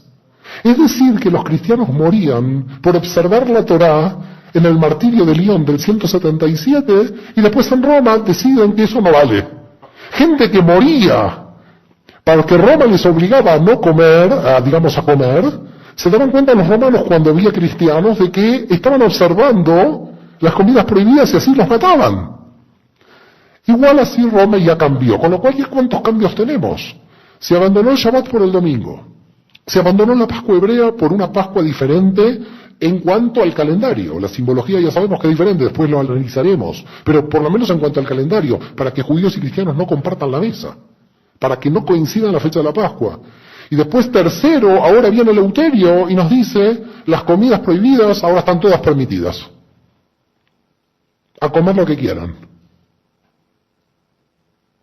Hasta ahí la ruptura ya se profundiza. Ahora ya verán que la cosa va cambiando. Ahora estamos cada vez más en la ruptura y asume otro obispo, el último del siglo II, Víctor, que se llama Víctor I, del 189 al 199. Y Víctor I, yo creo que hay que considerarlo el primer papa. A este sí. ¿Y saben por qué? Porque es el primero que utiliza la excomunión. Dice, el poder lo tengo yo. Y si había obispos que estaban en mi rango, yo me declaro obispo de los obispos, dice Víctor. Ahora la cosa cambió. No hay un obispo igual que yo, porque yo estoy en Roma. Y Roma es la autoridad. Y por lo tanto, la fecha pascual hebrea, todos aquellos que la continúen, están herejes y declarados fuera de la iglesia y no alcanzan la salvación. Aparece por primera vez una excomunión de Roma a todo el cristianismo de Oriente, que seguía la fecha judía y los declaró como cuartodecimanos. ¿Quiénes son los cristianos cuartodecimanos? Los que seguían observando la Pascua hebrea del 14 de Nisan, para seguir la Pascua de Jesús, la Pascua de los apóstoles. Es decir, Roma reforma contra la ortodoxia. Roma está reformando permanentemente para alcanzar la independencia del cristianismo contra la raíz judía de Jerusalén. Pero esta vez ya la cosa se puso fea. A diferencia de Aniceto, que dijo, bueno, hagamos comunión y la paz, Víctor I dice, no, no hagamos la paz. Yo ahora tengo razón. De Roma sale la palabra de Dios, dice Víctor. Y entonces, los cristianos de todo el Oriente, si no se adaptan al calendario solar, todos ellos, si siguen la práctica judía, dice Víctor, y es la práctica de Jesús, no alcanzan la salvación y Roma los excomulga. La primera excomunión en el año 190. Llegó la primera excomunión. Víctor asume el obispado de Roma en el 189 y en el 190 lanza la primera excomunión. Afuera. El que está con la práctica judía quedan afuera. Y quedaron afuera miles de cristianos de Oriente que siguieron la fecha judía hasta el siglo IV. En el concilio de Nicea había gente en Oriente que seguía la fecha judía. Por eso en el concilio de Nicea se tiene que volver a repetir en el 325 que la fecha de la Pascua es la fecha que instaura Roma, porque seguía habiendo cristianos que no querían ceder a la exigencia de excomunión de Víctor I del 190. Aquí llegamos al final del siglo II. Y vamos bien porque tengo media hora, 40 minutos para ir entrando en el siglo III. Con lo cual comienzan los debates. Empiezan los debates que en la historia del cristianismo se llaman los debates cristológicos. ¿Quién es Jesús? Nadie entiende nada. Unos dicen el Mesías, otros dicen Dios. Nadie sabe bien quién es. Y empiezan a aparecer diferentes pensamientos que llevan a la creación de dos grandes escuelas. El siglo III se caracteriza por la aparición de dos grandes escuelas. Para simplificar, el siglo III es más largo. Pero vamos a simplificar. Dos grandes escuelas. Una que se llama la escuela de Alejandría, y la otra es la escuela de Antioquía. ¿Saben dónde está eso en el mapa más o menos? Alejandría en Egipto, Antioquía de Siria, porque había otra Antioquía en Pisidia, en el Asia Menor, pero es Antioquía de Siria. En Antioquía hay un grupo de cristianos que está estudiando ya teología y quiere saber qué es el cristianismo. Dicen, bueno, ahora vamos a ponernos a estudiar, a intentar entender qué es el cristianismo. Esto lo hizo la escuela de Antioquía. La escuela de Alejandría hizo lo mismo. Vamos a estudiar qué es el cristianismo. El problema es que no llegaron a la misma conclusión. ¿Se entiende? La conclusión a la que llegó la escuela de Alejandría, con el filósofo Orígenes, no sé si alguna vez lo han escuchado, fíjense que no digo San Orígenes, este quedó afuera, que quedó afuera por una cosa muy triste de Orígenes. Aquí hay chicos muy pequeños, pero no sé si contarlo. ¿Recuerdan una frase de Yeshua que dice, si tienes un ojo que te hace pecar, arráncatelo? Bueno, él le hacía pecar algo que lo llevó a algo más que la circuncisión. Quedó eunuco, Orígenes, porque dijo, si esto me hace pecar, Jesús dice eso, fue tan literal Orígenes que se quedó sin miembro. No sigo explicando por los niños, aunque los niños ahora saben más que nosotros. Los niños nos podrían explicar. La cuestión que Orígenes se volvió eunuco, porque dijo, si esto me hace pecar, yo me lo quito. Miren qué literalismo terrible, si Lutero se levantaría, ¿no? Miren el literalismo a lo que puede llegar. Si tengo un ojo que me hace pecar, uy, el ojo me hace pecar, ahora me lo arranco. Una cosa de locos. Él dijo, yo voy a cumplir a rajatabla el Nuevo Testamento. Dijo, a mí me hace pecar esto, yo me lo saco. Se quedó eunuco. Después se arrepintió, la iglesia un eunuco no lo pudo santificar, quedó sin santidad.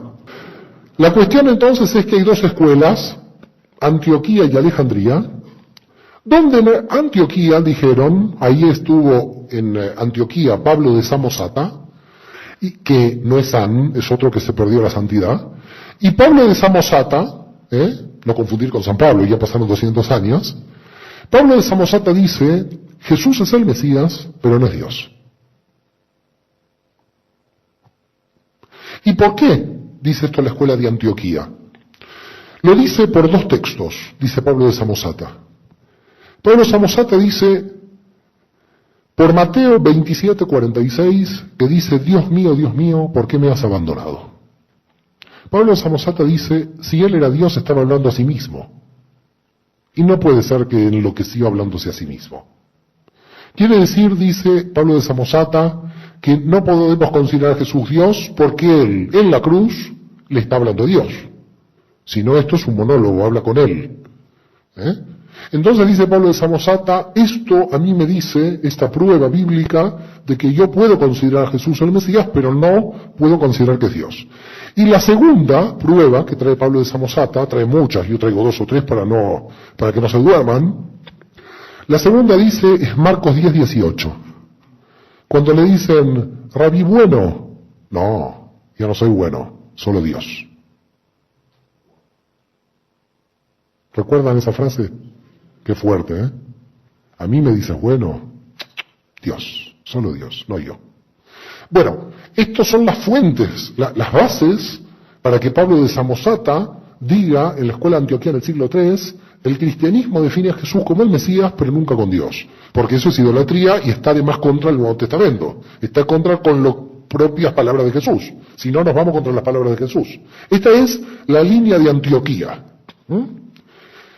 De la línea de Antioquía, que es Pablo de Samosata, van a ser Arrio. Y este ya es más conocido, el arrianismo. Es decir, Arrio estudió de la escuela de Antioquía. Y de ahí que viene el arrianismo. En Alejandría llegaron a otra conclusión. En Alejandría dijeron, Jesús es Dios. Pero no fue nunca un hombre. Fue un hombre en apariencia, dijeron los de Alejandría. Era como una especie de imagen de hombre, pero no era hombre, era Dios que se trasladaba a lo humano a través de una imagen que proyectaba. Con lo cual en Alejandría dijeron Jesús no es hombre, es solo Dios. ¿Va quedando claro? En Alejandría, todos los que estudiaron con Orígenes en la escuela de Alejandría y todos los cristianos de Egipto y de Alejandría se van a llamar monofisitas, lo que hoy se llama la iglesia copta. Alguna vez quizás oyeron este nombre, los coptos.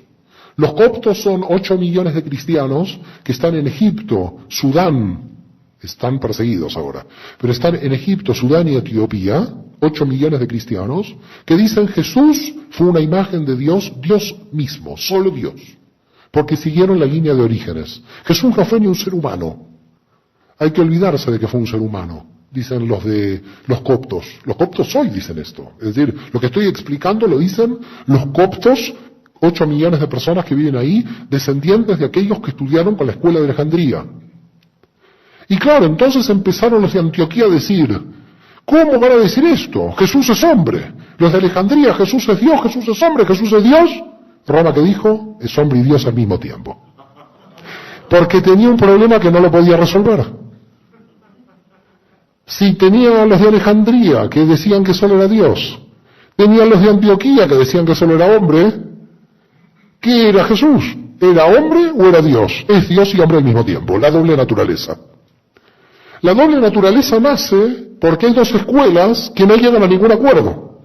Hay una escuela en Antioquía que dice que Jesús es hombre, hay una escuela en Alejandría que dice que Jesús es Dios, ¿y qué hacemos? ¿Es hombre o Dios? ¿Hombre o Dios?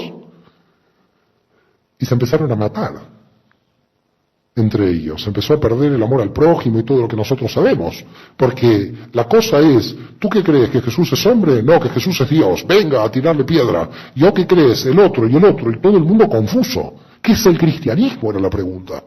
Porque nadie sabía lo que era. ¿Qué era lo que decían los de Antioquía? ¿Qué eran los que decían los de Alejandría? ¿Qué es el cristianismo? ¿Lo que dicen los coptos? ¿Lo que dicen los arrianos? Entonces, ¿cómo definimos la situación? En medio del siglo III apareció un emperador romano que se llamó Decio. Decio dijo, yo voy a perseguir a los cristianos de mi imperio porque ya me tienen cansado. Ahora sí es a los cristianos. Ya nos vamos yendo del tema judío. Ahora sí son cristianos independientes del mundo judío. Y en la persecución de Decio, del año 251, mediados del siglo III, ya Decio va contra los cristianos directamente. Esta gente es más peligrosa, dice Decio, porque si los judíos querían liberar Judea, estos quieren cristianizar el imperio, estos van por el imperio, dice Decio. Con lo cual, ahora lo que voy a hacer es perseguir a los cristianos y hacerlos adorar a los ídolos. Entre el año 251 y 258, durante 7 años, el emperador Decio y las legiones romanas matando cristianos, se dice que mataron más de 100.000 cristianos, fue una de las persecuciones más brutales del imperio romano. Entre ellas ahí murió Orígenes, torturado, a Orígenes se lo llevaron a Judea y ahí lo mataron en Cesarea, en la Cesarea la Marítima, donde estuvo Pablo y donde se puede visitar todavía hoy en Israel, lo mataron a Orígenes. Pero la clave ¿dónde está? La clave es que apareció un problema dentro de Roma, porque mucha gente, para salvar su vida, ¿qué hacía? No todos tenemos capacidad de mártires. Y entonces había mucha gente cristiana que decía, no, yo me voy a los ídolos, tranquila, y cuando termine la persecución vuelvo. Pero yo no me voy a martirizar, porque imagínense, 100.000 personas que decían, soy cristiana al martirio, soy cristiano al martirio. Uno dijo, yo no soy nada. Yo me callo la boca y cuando Decio se muera, después diré que soy cristiano. ¿No? Esta gente se quería salvar. Si tienen razón, quieren salvar su vida. Si todo el mundo se declaraba cristiano en Decio, no quedaba nadie. Por lo tanto, comenzó las persecuciones de Decio infernales. Se llama la persecución general del 251. Al 258, miles de cristianos, aproximadamente 100.000 mueren en todo el imperio romano. Y en el año 258 muere Decio. Y cuando muere Decio, los cristianos pueden volver a ser cristianos. Con lo cual todos los que ocultaron su cristianismo fueron a las iglesias a decir, ahora estoy aquí. No estaba por Decio, pero yo siempre quise ser cristiano, claro. Fue Decio el que me impidió venir. Entonces, claro, había algunos en la iglesia que decían, esta gente yo no la quiero. Porque esta gente, mañana viene otro, nos persigue y esta gente otra vez se va. ¿Qué es esta gente? Vuelve y va, viene y va. ¿Qué es cristiana o idólatra esta gente? Bueno, Novaciano, como verán sin el san, perdió la santidad. Novaciano dijo, ninguna persona cristiana que no haya confesado su cristianismo bajo la persecución de Decio puede entrar en la iglesia. Es decir, Novaciano dijo, los verdaderos cristianos somos los que podemos dar la vida, dice Novaciano. Los demás, los que lo ocultaron para salvarse, estos no son cristianos para mí. Esta gente es cobarde, dice Novaciano. Claro, Novaciano le siguieron 10 personas discapacitadas por las torturas romanas. Claro, no tenía nadie. La gente que va a seguir a Novaciano murió toda en el martirio. ¿Quiénes van a seguir a Novaciano? ¿Quién se salvó diciendo soy cristiano frente a Decio? Muy poca gente. Entonces apareció San Cornelio. Este tiene el San. Así que verán que ganó. San Cornelio en Roma dijo, todos los que quieran volver, todos pueden volver. ¿Quién ganó? El que tiene el San. Cornelio. Porque tenía la gente que se había salvado. Es decir, la gente que se había salvado era más que la que confesaba que tenía miedo. Con lo cual apareció otro movimiento que es el novacianismo. Ahora, con Cornelio el cristianismo dice no hay pecados capitales, todo el mundo puede ser perdonado. ¡Ay, qué bueno esto! Creó una teología tan flexible que empezó a permitir cualquier cosa. Entonces, yo hago cualquier cosa, yo sé que igual me van a perdonar. ¿Se entiende el problema? Si yo extendí tanto el perdón a cualquier perdón, entonces la responsabilidad ¿dónde está? Se empieza a perder la responsabilidad porque no hay leyes duras frente al delito. Ya todo el mundo puede entrar en arrepentimiento. Este fue el problema de fondo del cambio que yo quiero mostrar entre Cornelio y Novaciano, porque no es solamente quién viene y quién se va, sino que es un poquito más profundo. Y finalmente voy a entrar en un gran problema que también surge en el siglo III. Voy a dejar media hora para preguntas, Joseph. Voy a ir terminando para dejar media hora de preguntas. Un gran problema que surgió en el siglo III y que era muy difícil de definir dentro de la teología católica. Si Jesús era Dios, como decían los de Alejandría, y como después queda la doble naturaleza, cuando Jesús muere en la cruz, no podían estar crucificando a Dios. ¿Se entiende el problema o no? Es decir, el problema que aparece en el siglo III es, si era un hombre crucificado, bueno, no hay problema, era un hombre crucificado como tantos miles de judíos crucificados en todo el imperio. Pero si Jesús era Dios, solo como dicen los coptos, o por la doble naturaleza, entonces, ¿qué estaba pasando en la cruz? Estaba crucificando a Dios. ¿Es posible crucificar a Dios? Entonces, muchos llegaron a la conclusión que es imposible. Que al que estaban crucificando era Jesús hombre, no Jesús Dios. Con lo cual aparecieron cristianos que se llamaron adopcionistas. ¿Quiénes eran los adopcionistas? Los adopcionistas eran los que intentaban entender este problema y tratar de darles una solución. Para intentar entender este problema y darle la solución, los adopcionistas dijeron lo siguiente: cuando Jesús nació, nació hombre, pero bajó el Espíritu Santo y Dios se metió en él. Cuando lo iban a crucificar en la cruz, Dios se fue en él y murió Jesús solo, no Dios. Es decir, Dios adoptó a Jesús como hijo de Dios por el Espíritu Santo, nació hombre pero fue adoptado, con lo cual fue un hijo adoptado. Dios estuvo adoptándolo todos los años en que vivió, pero cuando vio que lo estaban por poner en la cruz, lo desadoptó, murió en la cruz y cuando lo levantó lo volvió a adoptar para resucitarlo. Esto es más o menos rápidamente lo que inventaron y crearon los adopcionistas para salvar el problema. Claro que después los adopcionistas también fueron perseguidos. Queda claro, íbamos juntando grupos de perseguidos, ¿no? Porque cada vez ahora recuerdan los novacianos, ahora los adopcionistas. Y entonces llegamos a un punto a fines del siglo III, donde nosotros, es decir, nosotros no, pero ellos en el siglo III, los cristianos del siglo III, no sabían qué era ser cristiano. Porque los adopcionistas decían una cosa, los arrianos decían otra cosa siguiendo Antioquía, los de Alejandría, que van a dar lugar a la iglesia copta, decían otra cosa, y quedó en el aire la concepción realmente teológica de definición hacia el siglo IV de quién era Jesús para el cristianismo. Quedaba inconclusa la definición de quién era Jesús. Pero cuando uno entra al siglo IV, entra a otro problema político. Los problemas políticos, como verán, permanentemente se interponen y crean cambios religiosos, casi permanentemente. Si uno podría pensar, la expulsión de los exiliados del pueblo de Israel de Egipto es un problema político. El faraón veía que se le multiplicaban los israelitas y dijo afuera, cada vez son más. Y a mí me está sobrando gente opositora. Así que también hay algo de política faraónica con respecto a Moisés. Pero básicamente lo que tenemos aquí es que a principios del siglo IV la situación era que muchísima gente ya era cristiana, y a muchísima gente se había intentado destruir el cristianismo a fines del siglo III en la persecución de Diocleciano, uno de los emperadores romanos más sanguinarios después de Decio. Se dice que de Diocleciano ya no murieron 100.000 cristianos, murieron 300.000. Es decir, Diocleciano era matar gente todos los días, era una cosa terrible. Con lo cual Diocleciano, del 281 al 284, hizo una gran persecución sanguinaria. Pero Diocleciano quería organizar el imperio. Por eso hizo la persecución a los cristianos. Él entendía que los cristianos desorganizaban el imperio. Esto es importante. Y él decía, para organizar el imperio de manera fuerte, tenemos que imponer el paganismo con toda la fuerza, destruir el cristianismo, y de ese modo crear un imperio que se vuelva de alguna manera a mantener y a reconstruir. Y dijo Diocleciano, se le ocurrió la más graciosa idea, que dividir el imperio romano en dos, pero que en verdad terminó siendo un imperio romano dividido en cuatro. Ahora voy a explicar qué pasó. Diocleciano decía, él dijo, el imperio romano es muy grande para un solo emperador.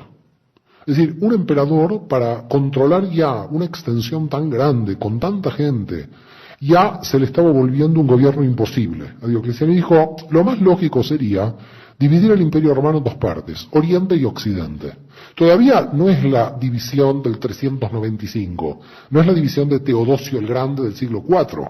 Estoy hablando del año 281-284, que es fines del siglo III.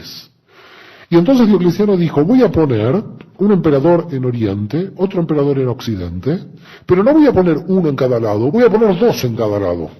Voy a poner a dos emperadores en Oriente y a dos emperadores en Occidente, y simultáneamente va a haber 4 emperadores.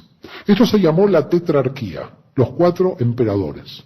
¿Y por qué dijo esto? Porque dijo, si un emperador no puede, y hay dos, uno en un lado y otro en otro, tienen que tener un ayudante, porque si se muere uno, el otro lo reemplaza inmediatamente. Creó un sistema de tetrarquía que permitía tener un César de Occidente, un Augusto de Occidente, un César de Oriente y un Augusto de Oriente. Había 2 César y 2 Augusto. Por tanto, había 4. Cuando muere Diocleciano, dejó a 4 emperadores. Y dijo que bien, con 4 emperadores, el imperio romano va a ser bien administrado porque cada emperador podrá administrar su territorio. ¿Qué pasó? Se empezaron a pelear entre los 4. La idea de Diocleciano fracasó porque todos querían ser el emperador del imperio romano. Con lo cual, el César mataba al Augusto, el Augusto mataba al César, Oriente se peleaba con Occidente. Y además de esto, imagínense que los 4 que dejó Diocleciano tuvieron cada uno 3 o 4 hijos que cada uno quería ser emperador. Esto es como la fábrica del abuelo. Todos vienen a buscar la herencia, pero ya no queda nada. Si la dividimos, ¿qué queda? Con lo cual el problema es, este Augusto tenía 3 hijos, el otro César tenía 4, el otro César 3, el otro Augusto 4. En un momento, para el 303, 304, había 10 Césares, 8 Augustos, todo el mundo peleándose con todos. Las legiones romanas, en vez de ser utilizadas para defender el imperio, eran utilizadas para luchar entre sí. Yo tengo 6 legiones aquí. ¿Quién eres? El César. ¿Cuántas tienes tú? 4. Vamos a pelear. Quedan 2 legiones, porque se mataron entre sí, y va quedando un emperador. Una guerra civil en el imperio romano, hasta el año 304, 305. Ninguno podía ganarle al otro. El problema de una guerra civil es cuando no se puede ganar, porque se alarga, se siguen matando. Entonces, el problema es, cuando hay una guerra civil y no se define rápido, empieza a extenderse en el tiempo la guerra civil. Desde el 284 de Diocleciano al 304-305, guerra civil permanente. Césares contra Augustos, que nacían como hongos, en todos lados. Pero nadie decía, ¿cómo puedo yo tener fuerza y sacarme a todos los demás? Es decir, ningún emperador de todos estos César y Augusto que había por ahí decía, ¿cómo yo voy a terminar con todos mis competidores? Porque por las legiones nadie terminaba con el otro. No había fuerza suficiente para que ningún emperador en Roma se pudiera imponer. Y en el año 305-306, Constantino, con las tropas de las legiones romanas en Inglaterra, lo que era Bretaña, dijo, hay una fuerza que me puede dar el control del imperio, el cristianismo. Está tan extendido el cristianismo que cuando yo diga que hay una posibilidad de que el imperio sea cristiano, millones de cristianos me van a apoyar y todos los demás que están en guerra civil van a perder. La batalla de Puente Milvio, cuando ve la cruz en el cielo. Dice, me hago cristiano porque sé que gran parte del imperio me va a apoyar para liquidar a todos los otros Césares y Augustos que había dando vueltas por ahí. Y en el año 312 es el emperador completo del imperio. Apoyado sobre el cristianismo, logra sacar a todos los competidores de escena, apoyado sobre el cristianismo, y por eso en el 313, en el Edicto de Milán, dicta por primera vez la libertad de culto a los cristianos, que pueden ser cristianos de manera automática. Aquí entonces tenemos una primera cuestión. No declara que el imperio es cristiano, declara la libertad de cultos, pero después declara que el imperio es cristiano. Con lo cual, en el 313, en el Edicto de Milán, él dice que cualquiera puede creer lo que quiera, es un edicto de libertad, pero después se da cuenta de que para fortalecer el imperio tiene que haber un solo ejército y una sola religión. ¿Quedó claro? Entonces era un solo emperador, un solo ejército, una sola religión. Nos hace acordar a muchas épocas históricas. Esto de un solo ejército, un solo imperio, una sola religión. Tenía ya un solo imperio, tenía ya un solo ejército, pero todavía no tenía una sola religión. Cuando se contacta con el cristianismo, dice, yo quiero imponer el cristianismo a todo el imperio como religión oficial, ya no libertad de culto, ahora es lo que quiere imponer religión oficial. ¿Se comunica con Antioquía? Sí, impongamos el cristianismo, no hay problema, Jesús es Mesías.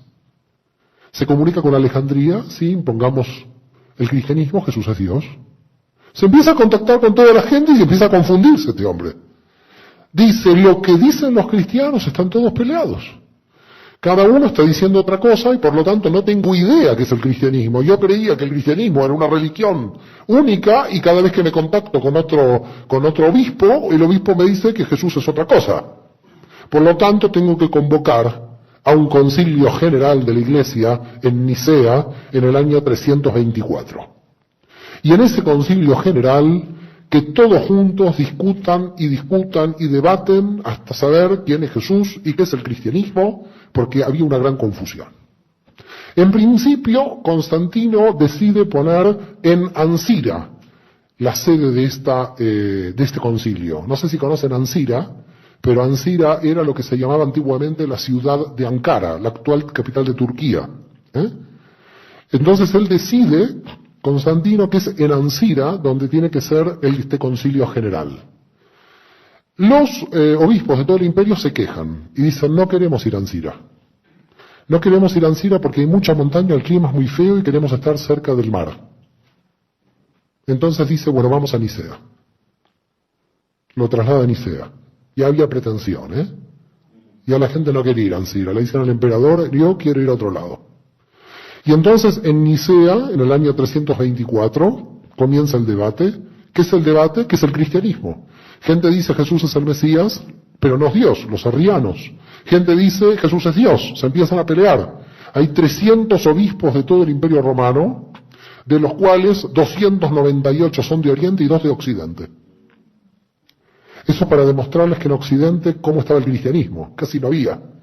En el Imperio Romano todo el cristianismo estaba prácticamente en Oriente.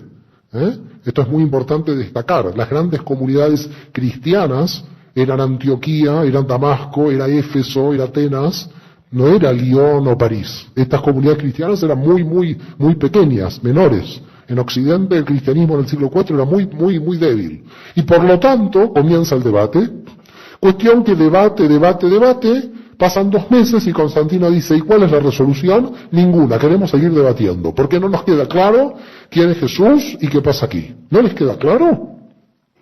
No hay problema, les va a quedar muy claro. Yo voy a poner al ejército romano rodeando el concilio de Nicea. Y nadie sale a comer ni a beber si no deciden qué es el cristianismo. En 24 horas salió la encarnación de Jesús del concilio de Nicea y todos salieron corriendo a comer y a tomar. Porque hacía 2 meses que los tipos se estaban debatiendo, comiendo y bebiendo, y todo el mundo quería seguir debatiendo. La verdad que ¿por qué no me llamaron a mí? Yo me hubiera quedado ahí a debatir también.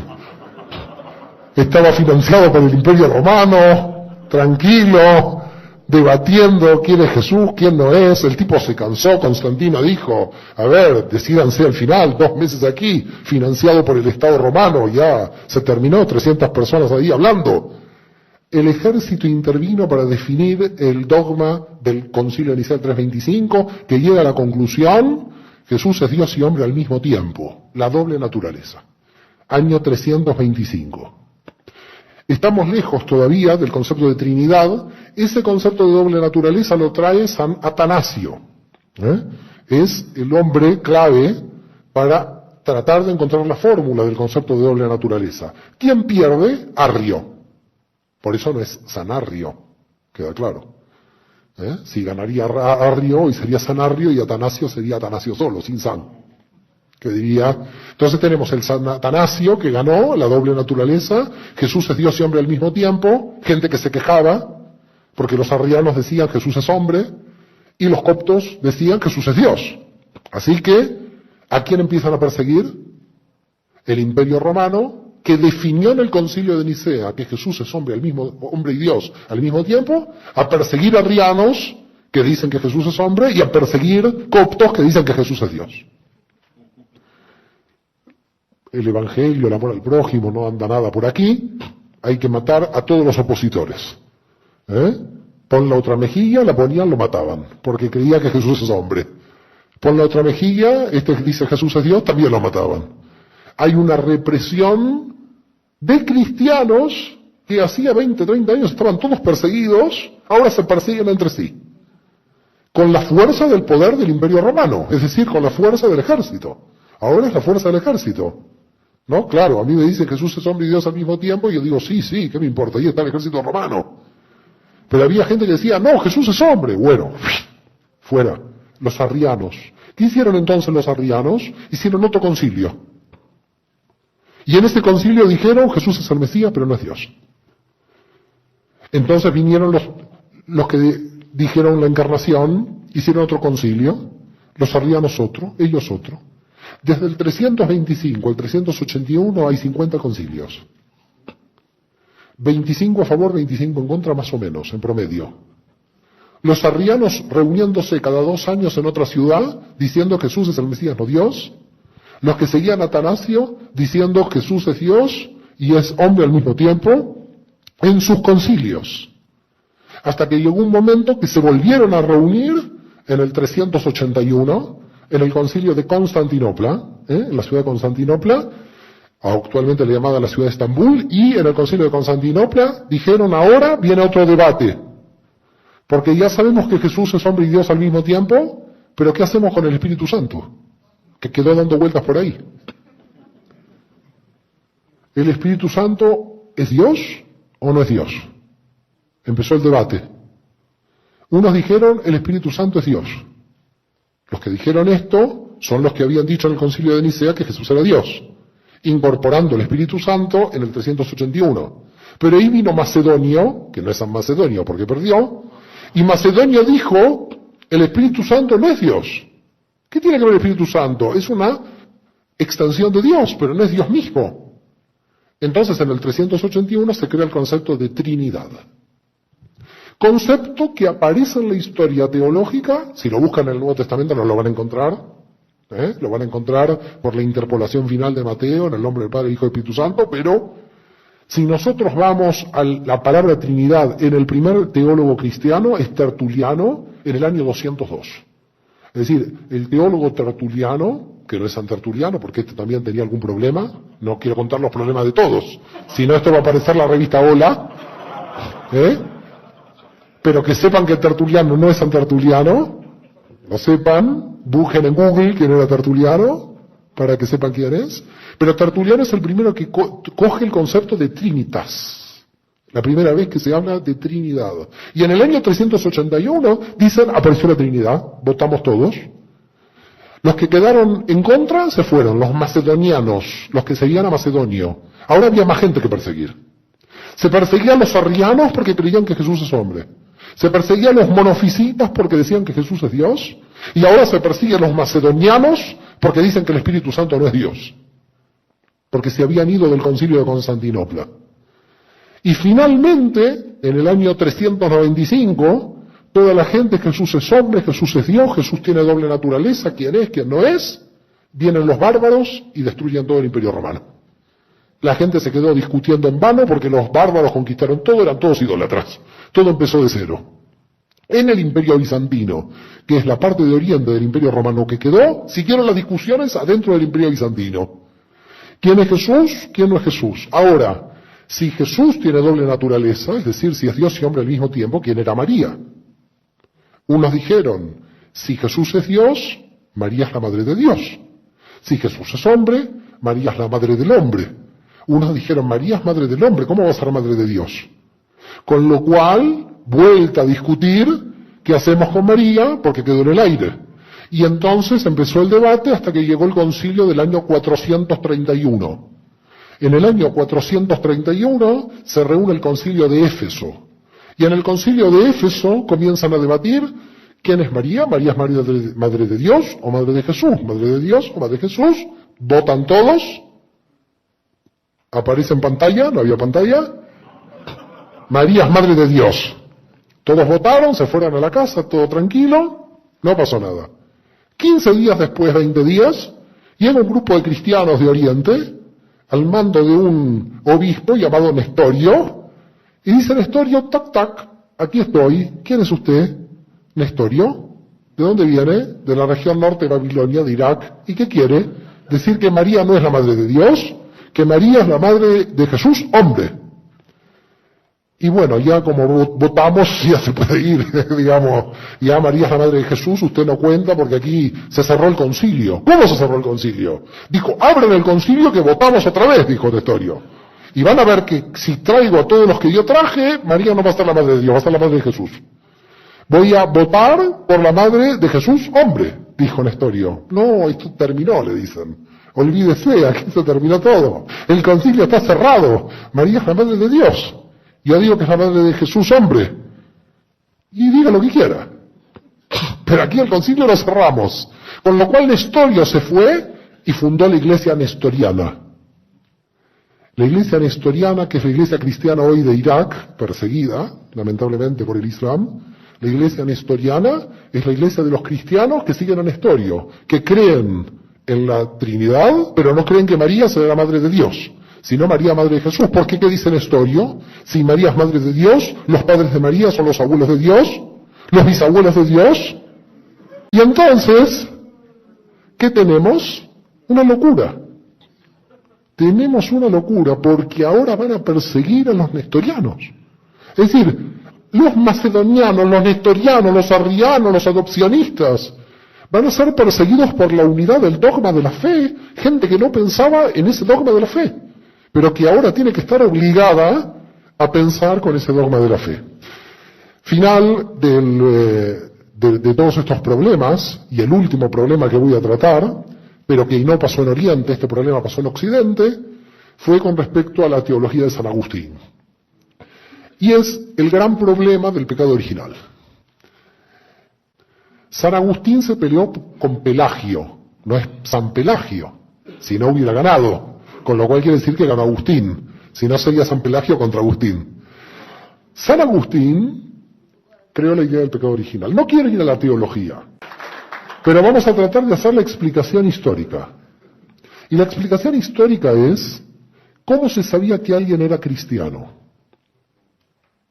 Una persona, el Imperio Romano era muy grande, había todavía muchos idólatras, con lo cual esos idólatras tenían que cristianizarse obligadamente por lo que estamos viendo. Y entonces, ¿cómo se podía saber exactamente quién era cristiano? Por el bautismo, diría uno. Pero uno decía, sí, soy cristiano, pero la verdad que estoy contento como estoy, no me fui a bautizar. Bueno, la verdad, un cristianismo muy raro. Tú tendrías que ir a bautizarte. Queda claro el concepto. Había gente cristiana que decía, sí, soy cristiano, pero... Con lo cual, el problema era cómo obligar al bautismo. Porque si no se le obligaba el bautismo a la gente, no se podía saber quién era idólatra y quién era cristiana. Y entonces había que crear una teología que permitiera que la gente se asustara diciendo tengo un pecado que lo tengo que lavar obligadamente a través del bautismo, que el bautismo no era la unión con el cristianismo, sino que provenía de un problema que yo heredaba. Esto es básicamente San Agustín, y que heredaba del Génesis. Pelagio se opone a esto porque Pelagio dice los pecados no son originales, son personales. La gente es juzgada por los pecados que tiene, no por el pecado de su padre. Yo no puedo ser condenado por un pecado heredado, dice Pelagio. Tengo que ser condenado por un pecado que yo cometí, por una transgresión que yo cometí. Pelagio es el que habla de los pecados personales, pero no habla de los pecados personales porque se le ocurrió a Pelagio, sino porque todos los teólogos hablaban basados en algún punto de la Biblia.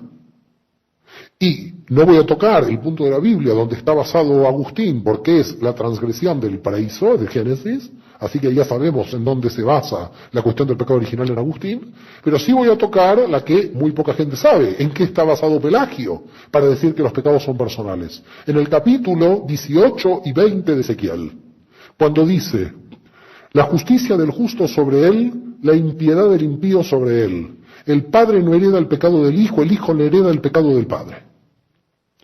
Lo que está diciendo Pelagio, es decir, lo que está diciendo el profeta Ezequiel es, cada uno es responsable de sus actos. Y nadie hereda un pecado anterior. Pelagio estaba de acuerdo con el bautismo, pero no el bautismo para borrar ningún pecado original, sino un bautismo para estar unido a la iglesia. Un bautismo de adhesión. Quiero ser cristiano, me adhiero por el bautismo. En Agustín no es adhesión. En Agustín cargas con el pecado si no tienes el bautismo. Es una obligación terrorífica de miedo la que trae la teoría de Agustín frente a la teología de Pelagio. Este es un problema que se resolvió rápido porque Pelagio perdió. Y los pelagianos también fueron perseguidos. Es decir, que comenzaron los cristianos que seguían a Pelagio, perseguidos también por el gobierno por causa de que no aceptaron la teología de Agustín. En definitiva, esta parte, yo la quiero terminar con una frase, que es una frase que a mí me gusta mucho, y con esto doy por concluido todo lo que tiene que ver con los orígenes judíos del cristianismo para pasar a los otros temas que tenemos, y es una frase que a mí me gusta muchísimo, yo siempre la estoy leyendo, y creo que con Yosef compartimos este punto, una frase que me gusta mucho de Romanos, está, si no me equivoco, en el capítulo 9, versículo 1 de Romanos, que dice Pablo, ¿es que Dios ha rechazado a su pueblo? De ninguna manera, que también yo soy israelita, del linaje de Abraham, de la tribu de Benjamín. Muchas gracias a todos.